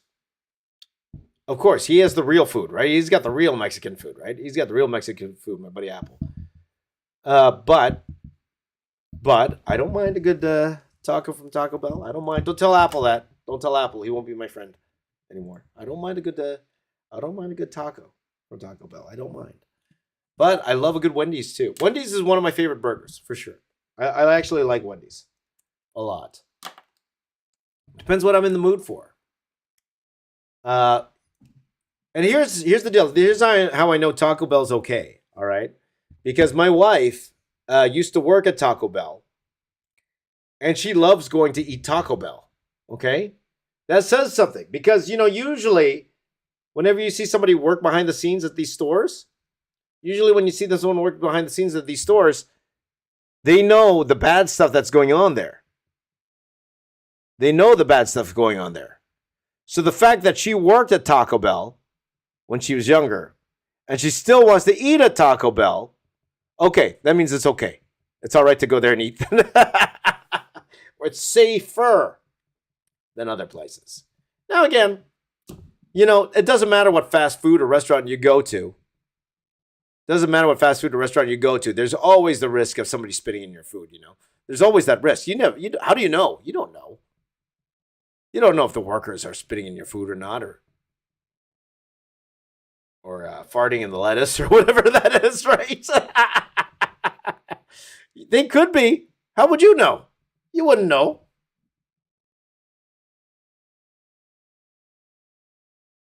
So there's always that risk. But out of those two choices, if I'm going to ask myself, Taco Bell, it depends on the day, but most likely I'm going Wendy's. Most likely going Wendy's on that one, right? Little spit helps it slide down easier. Ooh. What's it called? For fast food, that's what we're talking about, right? Burger King foot lettuce. Oh no, they're EDC. Oh no. Burger King foot lettuce. Ew. Ew. So that's the real question there, guys. That's the real podcast right there. Favorite fast food.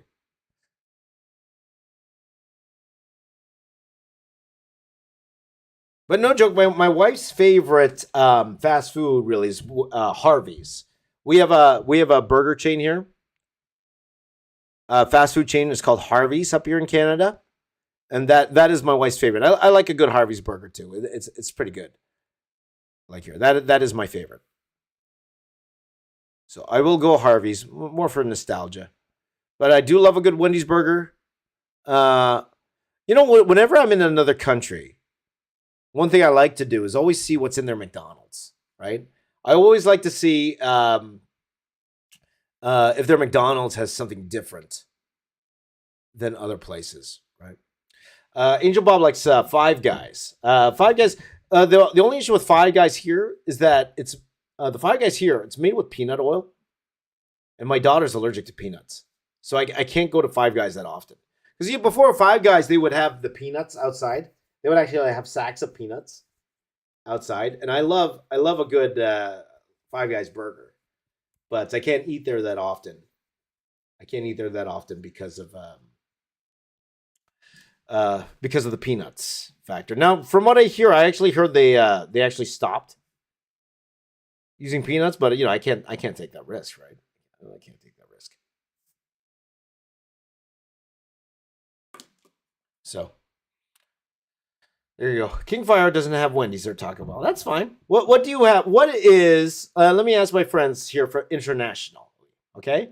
Let me ask my friends international here. What is your fast food place that we don't have here in North America? Is there a fast food place you have that we don't have in North America? Now, I remember when I was in India, and for, obvious reasons, they don't have like burgers there, right? There was a lot of potato burgers. I saw there was potato burgers. I went into some of the restaurants, and I know there's no McDonald's. Well, there is McDonald's, a few, but not many McDonald's in India. So I know there are a lot of people from India watching here. So what is your fast food place of choice in your country? I'd like to know.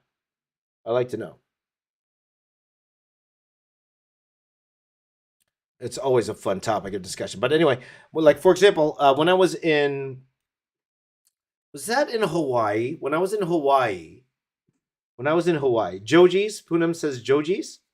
What kind of food did they serve at Joji's, Poonam?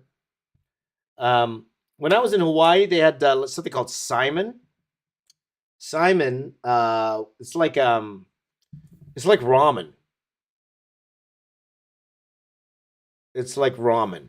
So that was at the McDonald's. They had that, and then they had this pineapple pie. It was actually really good. This pineapple pie. But that was years ago. I didn't really see anything out of the ordinary last time I went to Hawaii. Like I went to Hawaii this year, and I didn't see anything like really out of the ordinary when I was over there. So, Angel Bob says, UK we have Greg's. Not quite fast food, but sells like hot savory food, like pies and lots of cakes. Well, I'll definitely have to try that when I go to the UK there, Bob. For sure. But, when I was in India, I did have a potato burger, though. It was actually pretty good. I didn't mind it. I didn't mind the potato burger. There you go. Hello, excellent place. Hello. Good morning, Liz. Good morning. I'm ending the stream early today, Liz, because I have panata, too. I have panata also. There you go. We have Red Rooster in Australia. It's like KFC, but better. Right on. That sounds similar to in Vancouver. There's a place called Red Robin. Red Robin, that's all over the place. That's not here. Also in Vancouver, that we don't have in Toronto, there's something called White Spot. There's lots of white spots around there. I used to go there all the time. White Spot. Potato burger, yeah. It's not bad, actually. Potato burger. Baskin Robbins. We have Baskin Robbins here. That we have. A lot of Red Robins near Michael. Jollibee, for my Filipino friends, like Jollibee used to be like before there was no Jollibees around. So that's why I like to go into California, because there was Jollibee in California. But now they're all over the place now. Now you could go anywhere. There's a Jollibee around. You know what's not here for my Filipino friends is Goldilocks. There's no Goldilocks here. You could probably get Goldilocks products, but you can't get Goldilocks because outside of the Philippines, outside of the Philippines, there's only one person who owns the franchise license for Goldilocks outside of the Philippines. So if you see a Goldilocks outside of the Philippines, it's owned by the same person, apparently. Now, because I was actually thinking about maybe possibly opening a Goldilocks. I was actually thinking about that before, but the person said no. He said we could put Goldilocks products in our store, but we can't actually open a Goldilocks here. So there you go. Let's cousin just came from the Philippines. Got some polvoron. Love the polvoron. You know, it's very powdery. You know, it's so delicious. Very powdery. You know. There you go. So anyone knows samosas? Is Indian food. We have tons of samosas here in Brampton. Where I grew up in a city called Brampton, Ontario. Same place for my Indian friends here. Same place that Russell Peters was born. I don't know if Russell Peters is still popular. Is Russell Peters still popular in India? My Indian friends who are watching, is Russell Peters still popular? He's really like Russell Peters was one of those guys one of the first guys to get really popular off the internet because he had that one special. He had that one special in Canada that went super viral. And then he became extremely popular afterwards. Well, anyway, he was born in the same city I was born, Brampton, Ontario. And there are tons. There are tons of Indians in Brampton. So I grew up with a lot of Indian food, right? So they have this wonderful samosa place in Brampton that always has a gigantic line. But I absolutely love the samosas. They're fantastic. So, let's see. Angel Bob says UK's most prolific fast food would probably be fish and chips, of course. Can't go wrong with an old fish and chips, right? Right, for sure. I am hoping to go. I would love to go to the UK, my friends. I keep telling you guys that. Maybe next year. We'll see if I can make it work. If I can make it work, I might go to the UK next year. But we'll see. By the way, guys, may I proudly say, as a proud yesterday, so she can now drop my son off at school. There you go. my oldest daughter has her driver's license. Woo! So I am looking to buy a car. I'm thinking of buying a car for her. So I'm not sure what car to get. I want to get a fuel efficient car for her. But at the same time, like, because I guess I could. I was looking into possibly seeing what the cheapest Tesla I could get. Right? I was looking to see what the cheapest, but the cheapest Tesla is like $60,000, I believe, Canadian, something like that. Here, because I was thinking more about the gas, because she's going away to school soon. But I could get a great new car for a third of that price. We just pay gas. But we'll see. Lillian's from Romania. Well, right on. From Romania. In Romania, we like to dance. It's the country of romance. Grab your partner and take a spin, then sit right down and have your din. That song is from a show called Three's Company. A very, very old show called Three's Company. That's what I think of when I think Romania. Let's see here. TB said, if I come to India, I'll give you free food in my restaurant. Right on, but don't give me the water. When I was in India, my friend Cheruvi, I talked about this before. My friend Cheruvi, She took care of me, and her assistant took us around. But the one rule she gave her, we were absolutely forbidden to drink the water. We were forbidden to drink the water. And she had to test every single piece of food before I ate it. Before we ate it. So she made sure we were okay. She made sure that we weren't, because, the water's different in India. So a lot of people, they go to India for the first time and they get really sick starting off just because the water's so different over there. Now, once you're there for a couple weeks, it goes away. But I had friends who go to India and they were sick for like over a week. And it's because of the water. The water's a bit different. Like our bodies aren't used to the water there.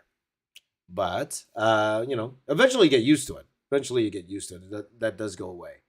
But free samosas. Oh, boy. There you go. There you go. So, what about a VW Golf, which I know is a rabbit, I think. We'll see.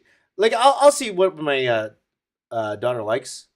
Because I want a safe car. That's the thing with these cars today. Like, a lot of cars today, they're computerized, right? They're computerized. I want to get the one that will protect my daughter at all costs against accidents. There you go. So, we'll see. That was me when I went to the Philippines. My cousins told me not to drink the water. That's right. Did you drink the soda or the water in bags? Yeah. And you in the Philippines, speaking of water in bags, like you could buy soda in bags. You could buy pop. We call it pop here in Canada. But we bought soda. They actually put it in plastic bags. So they take the soda and they pour it into the plastic bag. And you drink. You see all these people walking down the street with a plastic bag and a straw. That's how they drink their soda. Right there. So funny stuff. There you go. Let's see here. Sahas says, "What's your favorite anime?" I don't watch a lot of anime. I really like Demon Slayer. I should have drew Demon Slayer today. That's what I should have drew today. That's what I should have drew today.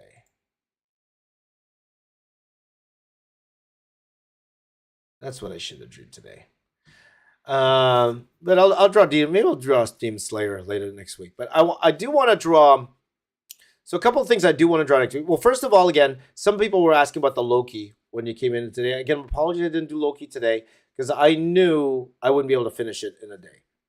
I woke up too late, and I wanted to do something where, I do have to leave in about 40 minutes, guys. So you have to leave about 40 minutes. So I didn't have the time. I don't have the time to finish it. So we will do it. We'll probably do it in about maybe Sunday. That's what I'm thinking. We'll finish off this. We'll finish off the Street Fighter piece, and then maybe Sunday. That's when we're gonna do it. Because I wanted to make sure I had enough time to actually complete it. Because I knew if I did it today, we've been rushing like crazy, and I didn't want to rush doing it. So.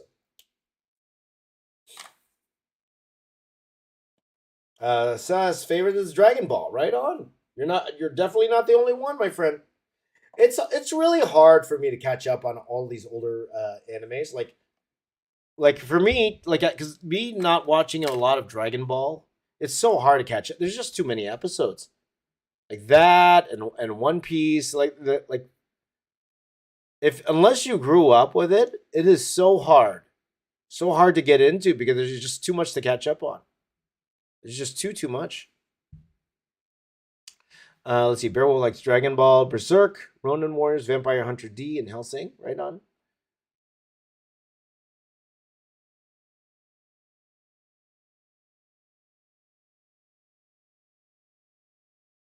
So if there's an anime I'm gonna draw, I'll probably do Demon Slayer first. We'll probably do Demon Slayer first.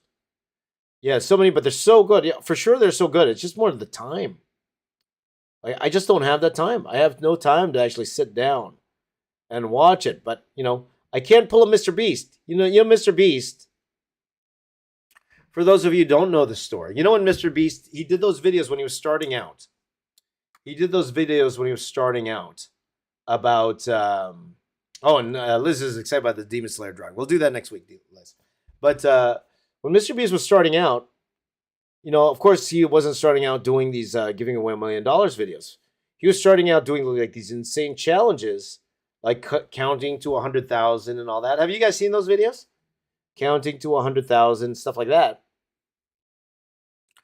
But the thing was, he wasn't just sitting there and counting. He did that so he could watch entire seasons of anime. He was but he couldn't justify the amount of time it would take to watch seasons of anime. So that's what he decided to do. He said, well, he tested it out, and he tried to count while watching anime. And he realized he'd be able to count while watching anime. So he said, okay, that'll be worth it to me. I'm going to make a YouTube video where I try to count to 100,000. In the meantime, I'm going to watch all these seasons of anime.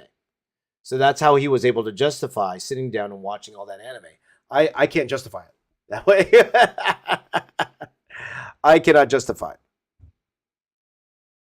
Now, I guess I could if I, maybe I'll do like an extra long drawing and just put on some anime and just be quiet while you guys, just be quiet while you guys watch. I guess I could do that.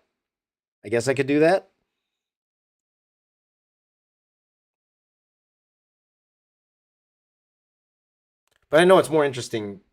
It's more interesting for you guys to watch me just, or to hear me yap a little bit. I'm trying to make these entertaining for you guys. These these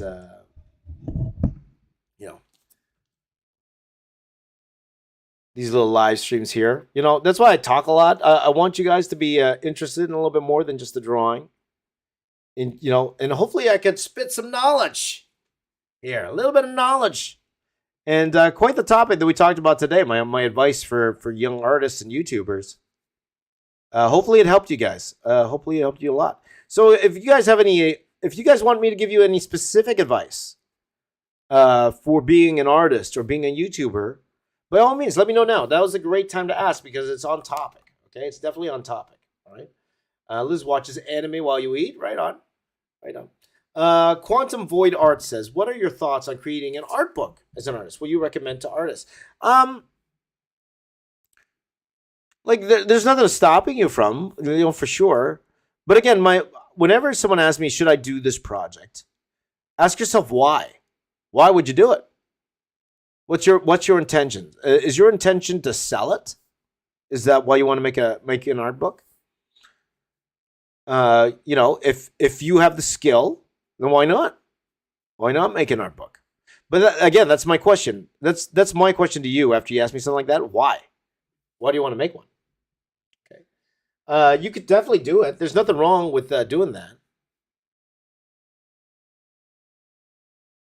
And what's going to be in the art book? Is it just your sketches? Because then it's just like having a sketchbook, right? It'll just be like having a sketchbook. So there you go. So that'd be my question for you. Like you could, but the only reason I could see you wanting to do it is to sell it. And they do well. If you're good, they selling art books, they do well in the convention circuit for sure. But I'm wondering why, right? If it's the practice and stuff, they're probably better things to do first. But this is what it is. Okay, so Sing Sodi says, if your YouTube is good, how do you get the reach? And that's the golden question, right? Isn't that the golden question? And by the way, hello everyone on Instagram. Hello on Instagram. Waving to you on Instagram. Hi everyone on Instagram.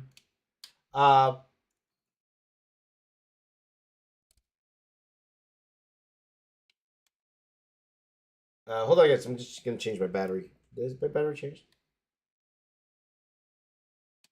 1 second, my friends. 1 second, my friends. Let me just fixing one of my cameras here. Just give me a second. Hello, everybody on Instagram. Hello, everybody. Hello. Hi, everybody on Instagram. I will answer your question in a second, my friend. I will answer your question in a second. Okay, I did. Okay. If your YouTube is good, as you say, okay, it will reach by itself, okay?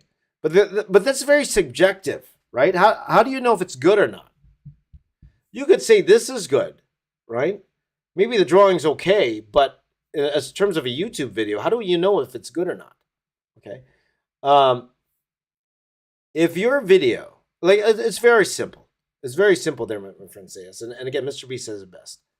If people click on your video and they watch it all the way through, YouTube will share your video. At the end of the day, it just comes down to that. People click on your video and they watch your video all the way through. Okay? And that's how you know if it's a good video or not. Okay? Because whether your video is good or not, that's very subjective. It's a very subjective thing. Who said your video is good? Do you say it's good? Do your parents say it's good? Or does the general population say it's good? You know? Really, we are slaves to the algorithm in that sense. Okay? Because unless you already have a giant audience online, these celebrities who come on YouTube, they do well initially. Okay? Unless you already have a giant audience, the only way to get reach is if YouTube deems your videos to get reach. Okay? And how does this YouTube algorithm work? Very simple. People complicate it.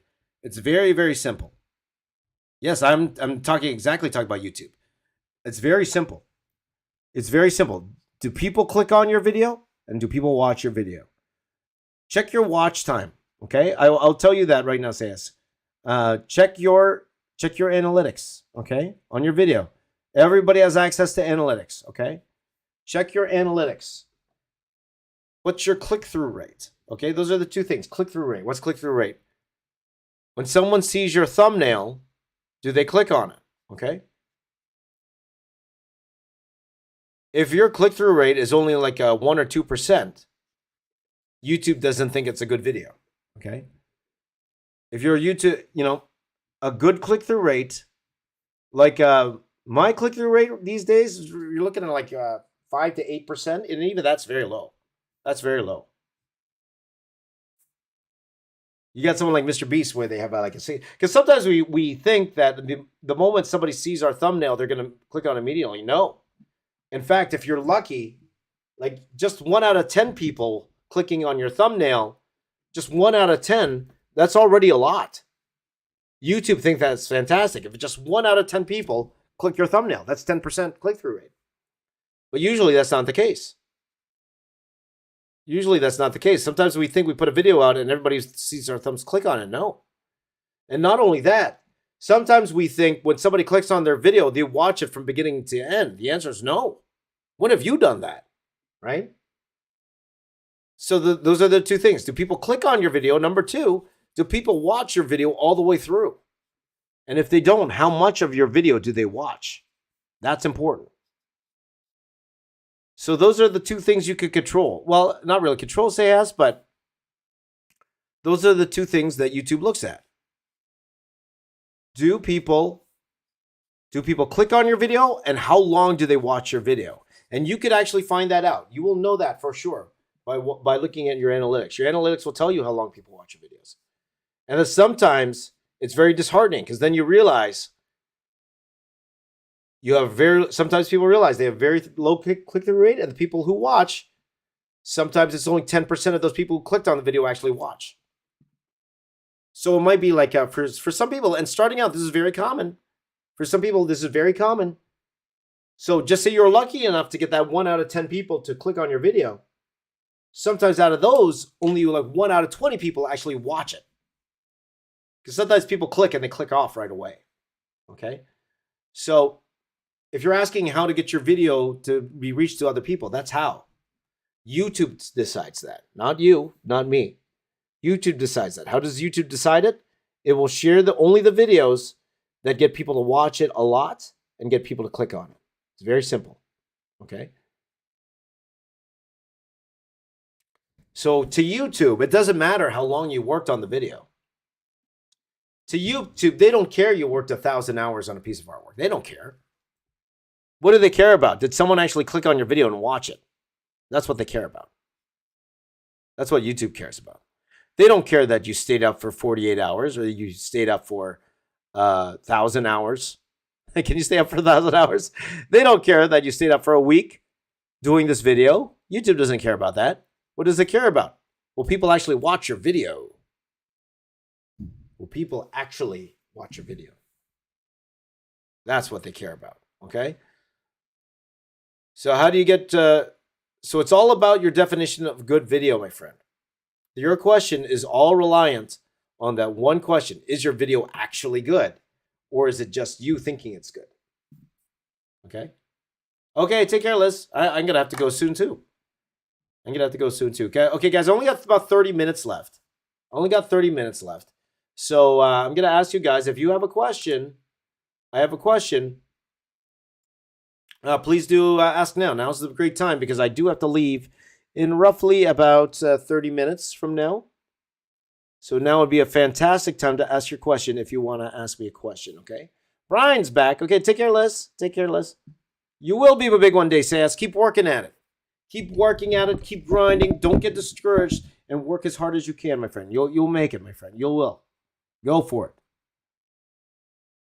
Okay, so Brian couldn't go back to sleep. Brian really likes the Instagram scale of the work. Thank you very much, Brian. I appreciate that, my friend. You actually see how big this thing is, right? Yeah, that's one thing that you guys don't understand sometimes, or it's hard to see, is the actual scale of the artwork. Like, for those of you you don't really understand how big that Star Wars mural is unless you're actually there in front of it. Like, even when you see it on video, like, I try to do things to make the scale. Like, for example, like I'll stand in front of it and you see I'm so tiny compared to the artwork, or, it's in settings where I do like these far, I do these faraway shots. But like, unless you're actually there comparing for yourself how big these things are, it's really hard to tell sometimes, right? It's really, really hard to tell. Because you don't know. All you little see is from like a little screen like this. Like if you're watching on your phone, Like one big example of that is when I saw Alex Ross's work for the first time in person. I remember I went to Chicago Comic-Con and I saw, Alex wasn't there, but he had a booth and they were selling his artwork. And I'm telling you guys, Alex Ross's painted artwork, the originals, the printing does not do it justice. It does not. Like what you see on the printed page of Alex Ross's work, what you see on YouTube, because some of you watch him on YouTube, nothing compared to, it's like night and day. Like literally, guys, if you see his artwork up close in person, like it's incredible. There's no other word to say it. Incredible work. It's just so phenomenal. The colors that he chooses, like everything. It's like, oh my gosh, you do not get that feel once you see it printed. Like it's already amazing printed, but if you actually see it in person, it's completely different. Completely different and so much better. So this is what it is. Thank you, Luis. Thank you very much. I appreciate it. There you go. Thoughts on Street Fighter Assassin's Fist? I don't think I've seen it, my friend. There you go. Michael said, I watch you for a long time. You inspired me to do so much art and improve my craft. Awesome. Thank you, my friend. Say yes, no, that time is come and gone. Let's see here. Hello, Mario. Good to see you, brother. Good to see you. Some fantastic stuff you've been putting up on Instagram, my friend. Fantastic work, especially the bodybuilders. Loving the Frank. Was it?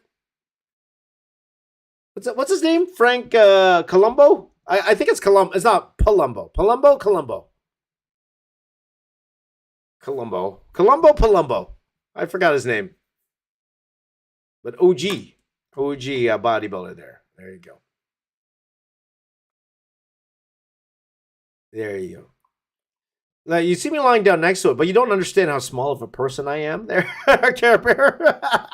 I'm a short Filipino dude, I'm a tiny guy. There you go. Let's see here. Best art supplies. It doesn't really matter, Beowulf. Like, these are the supplies I like to use, but whatever works for you. Like people love Poscas. People love Posca pens. I'm definitely not a Posca guy. I'm not big on the Poscas, right?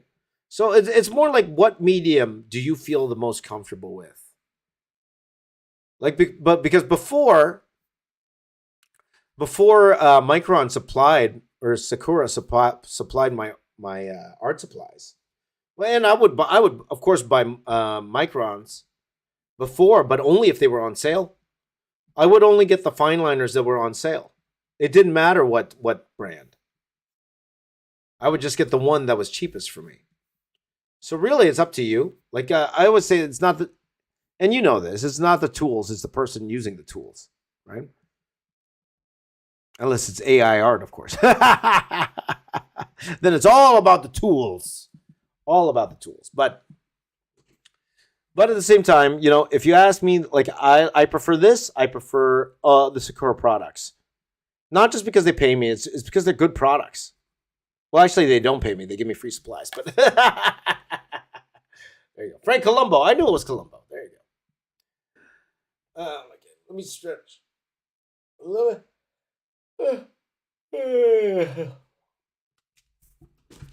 So, we're coming down to the end, guys. I'll probably just go another 10 minutes. Let's just finish off Ken here. There's no time to do like another character. So tomorrow, guys, we're going to do a whole bunch. We're going to do like 10, 12 characters tomorrow. Because there's going to be like 12 characters in this piece, if I'm not mistaken. So,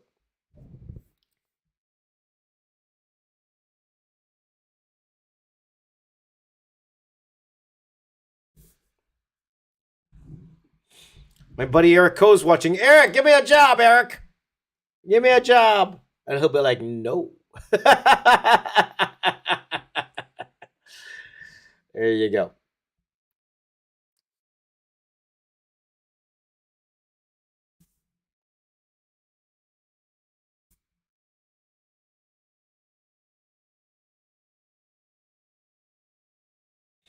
Well, we finished that off. So hopefully the stream helped, guys. Like, I love giving you guys advice, because I'm not going to sugarcoat it. Okay, I'm not sugarcoating anything for you. I'm just really, really, really telling you how things are in the art world. Just telling you really, really how things are in the art world and what to expect. Okay, because I could lie to you. I could lie to you and say that, everybody's going to be a YouTube success, or that, you could really get by without school. Like, all of those have variables, okay? There's a lot of variables to life.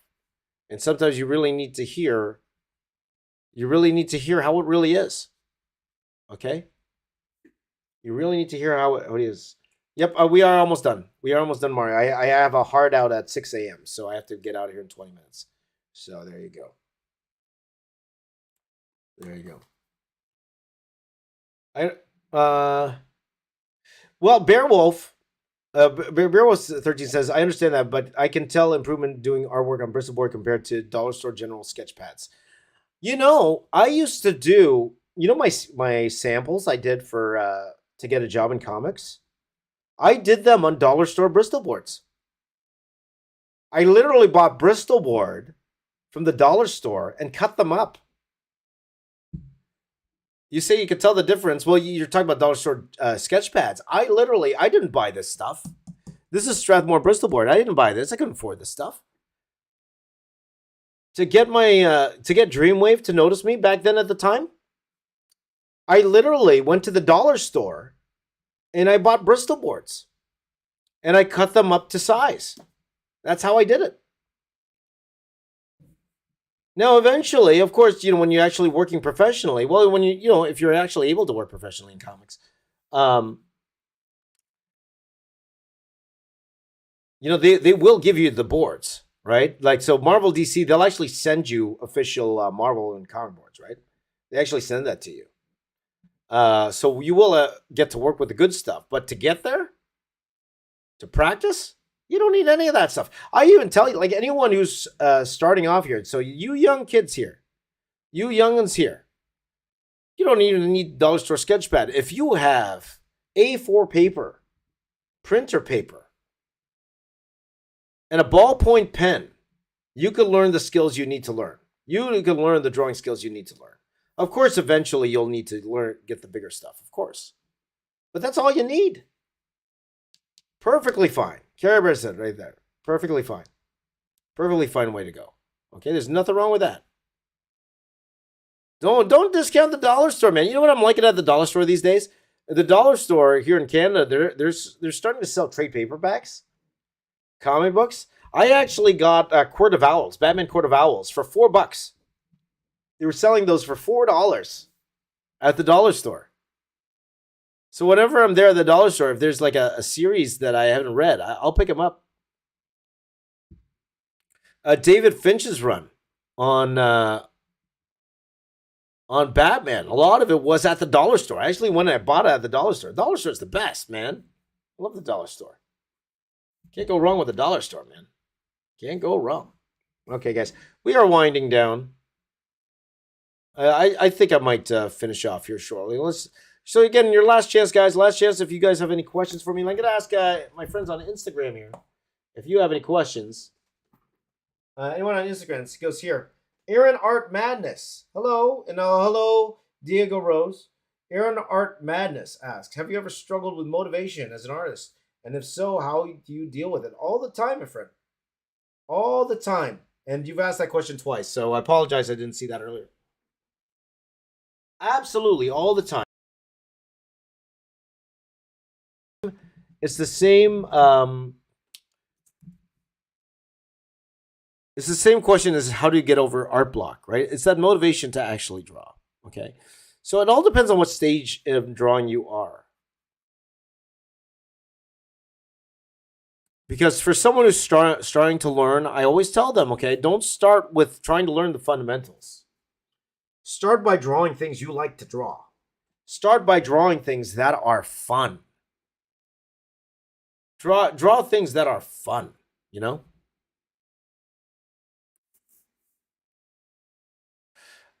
Draw things that will excite you and make you enjoy it, okay? Enjoy the process, okay? No matter what your skill. And then once you have that skill, then you could actually go and learn the fundamentals afterwards. But, but then again, even once you learn the fundamentals, sometimes it's hard to draw. One of the biggest factors for me is deadlines. Giving yourself deadlines that people know about. And sometimes that forces you to actually work on it.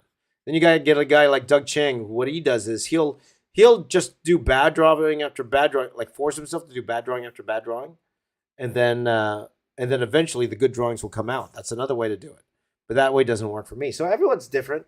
If there was a magic pill, if there was a magic formula for getting over art block and getting motivated, of course, that person would be extremely rich. But there really isn't. You just really need to find what works for you. Okay, so.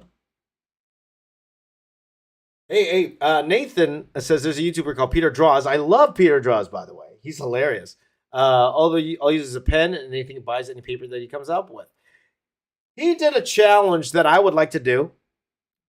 And I don't know if you guys would like to see this or not. Let me ask you guys if you would like to see this. He did this challenge. And if I were to do this challenge, I would call it the Peter Draws challenge. But he did this challenge where he drew on a complete roll of toilet paper.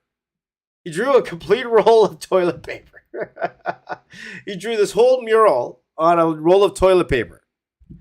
And I thought, wouldn't that be funny if I drew all of the MCU on a piece of toilet paper?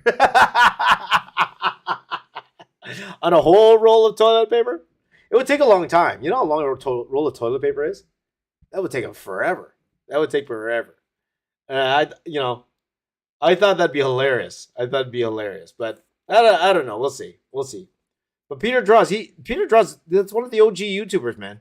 He's one of the OGs out there. He was one of the guys I used to look up to when I was coming up in the YouTube game. Now I'm the veteran. I'm the veteran YouTuber.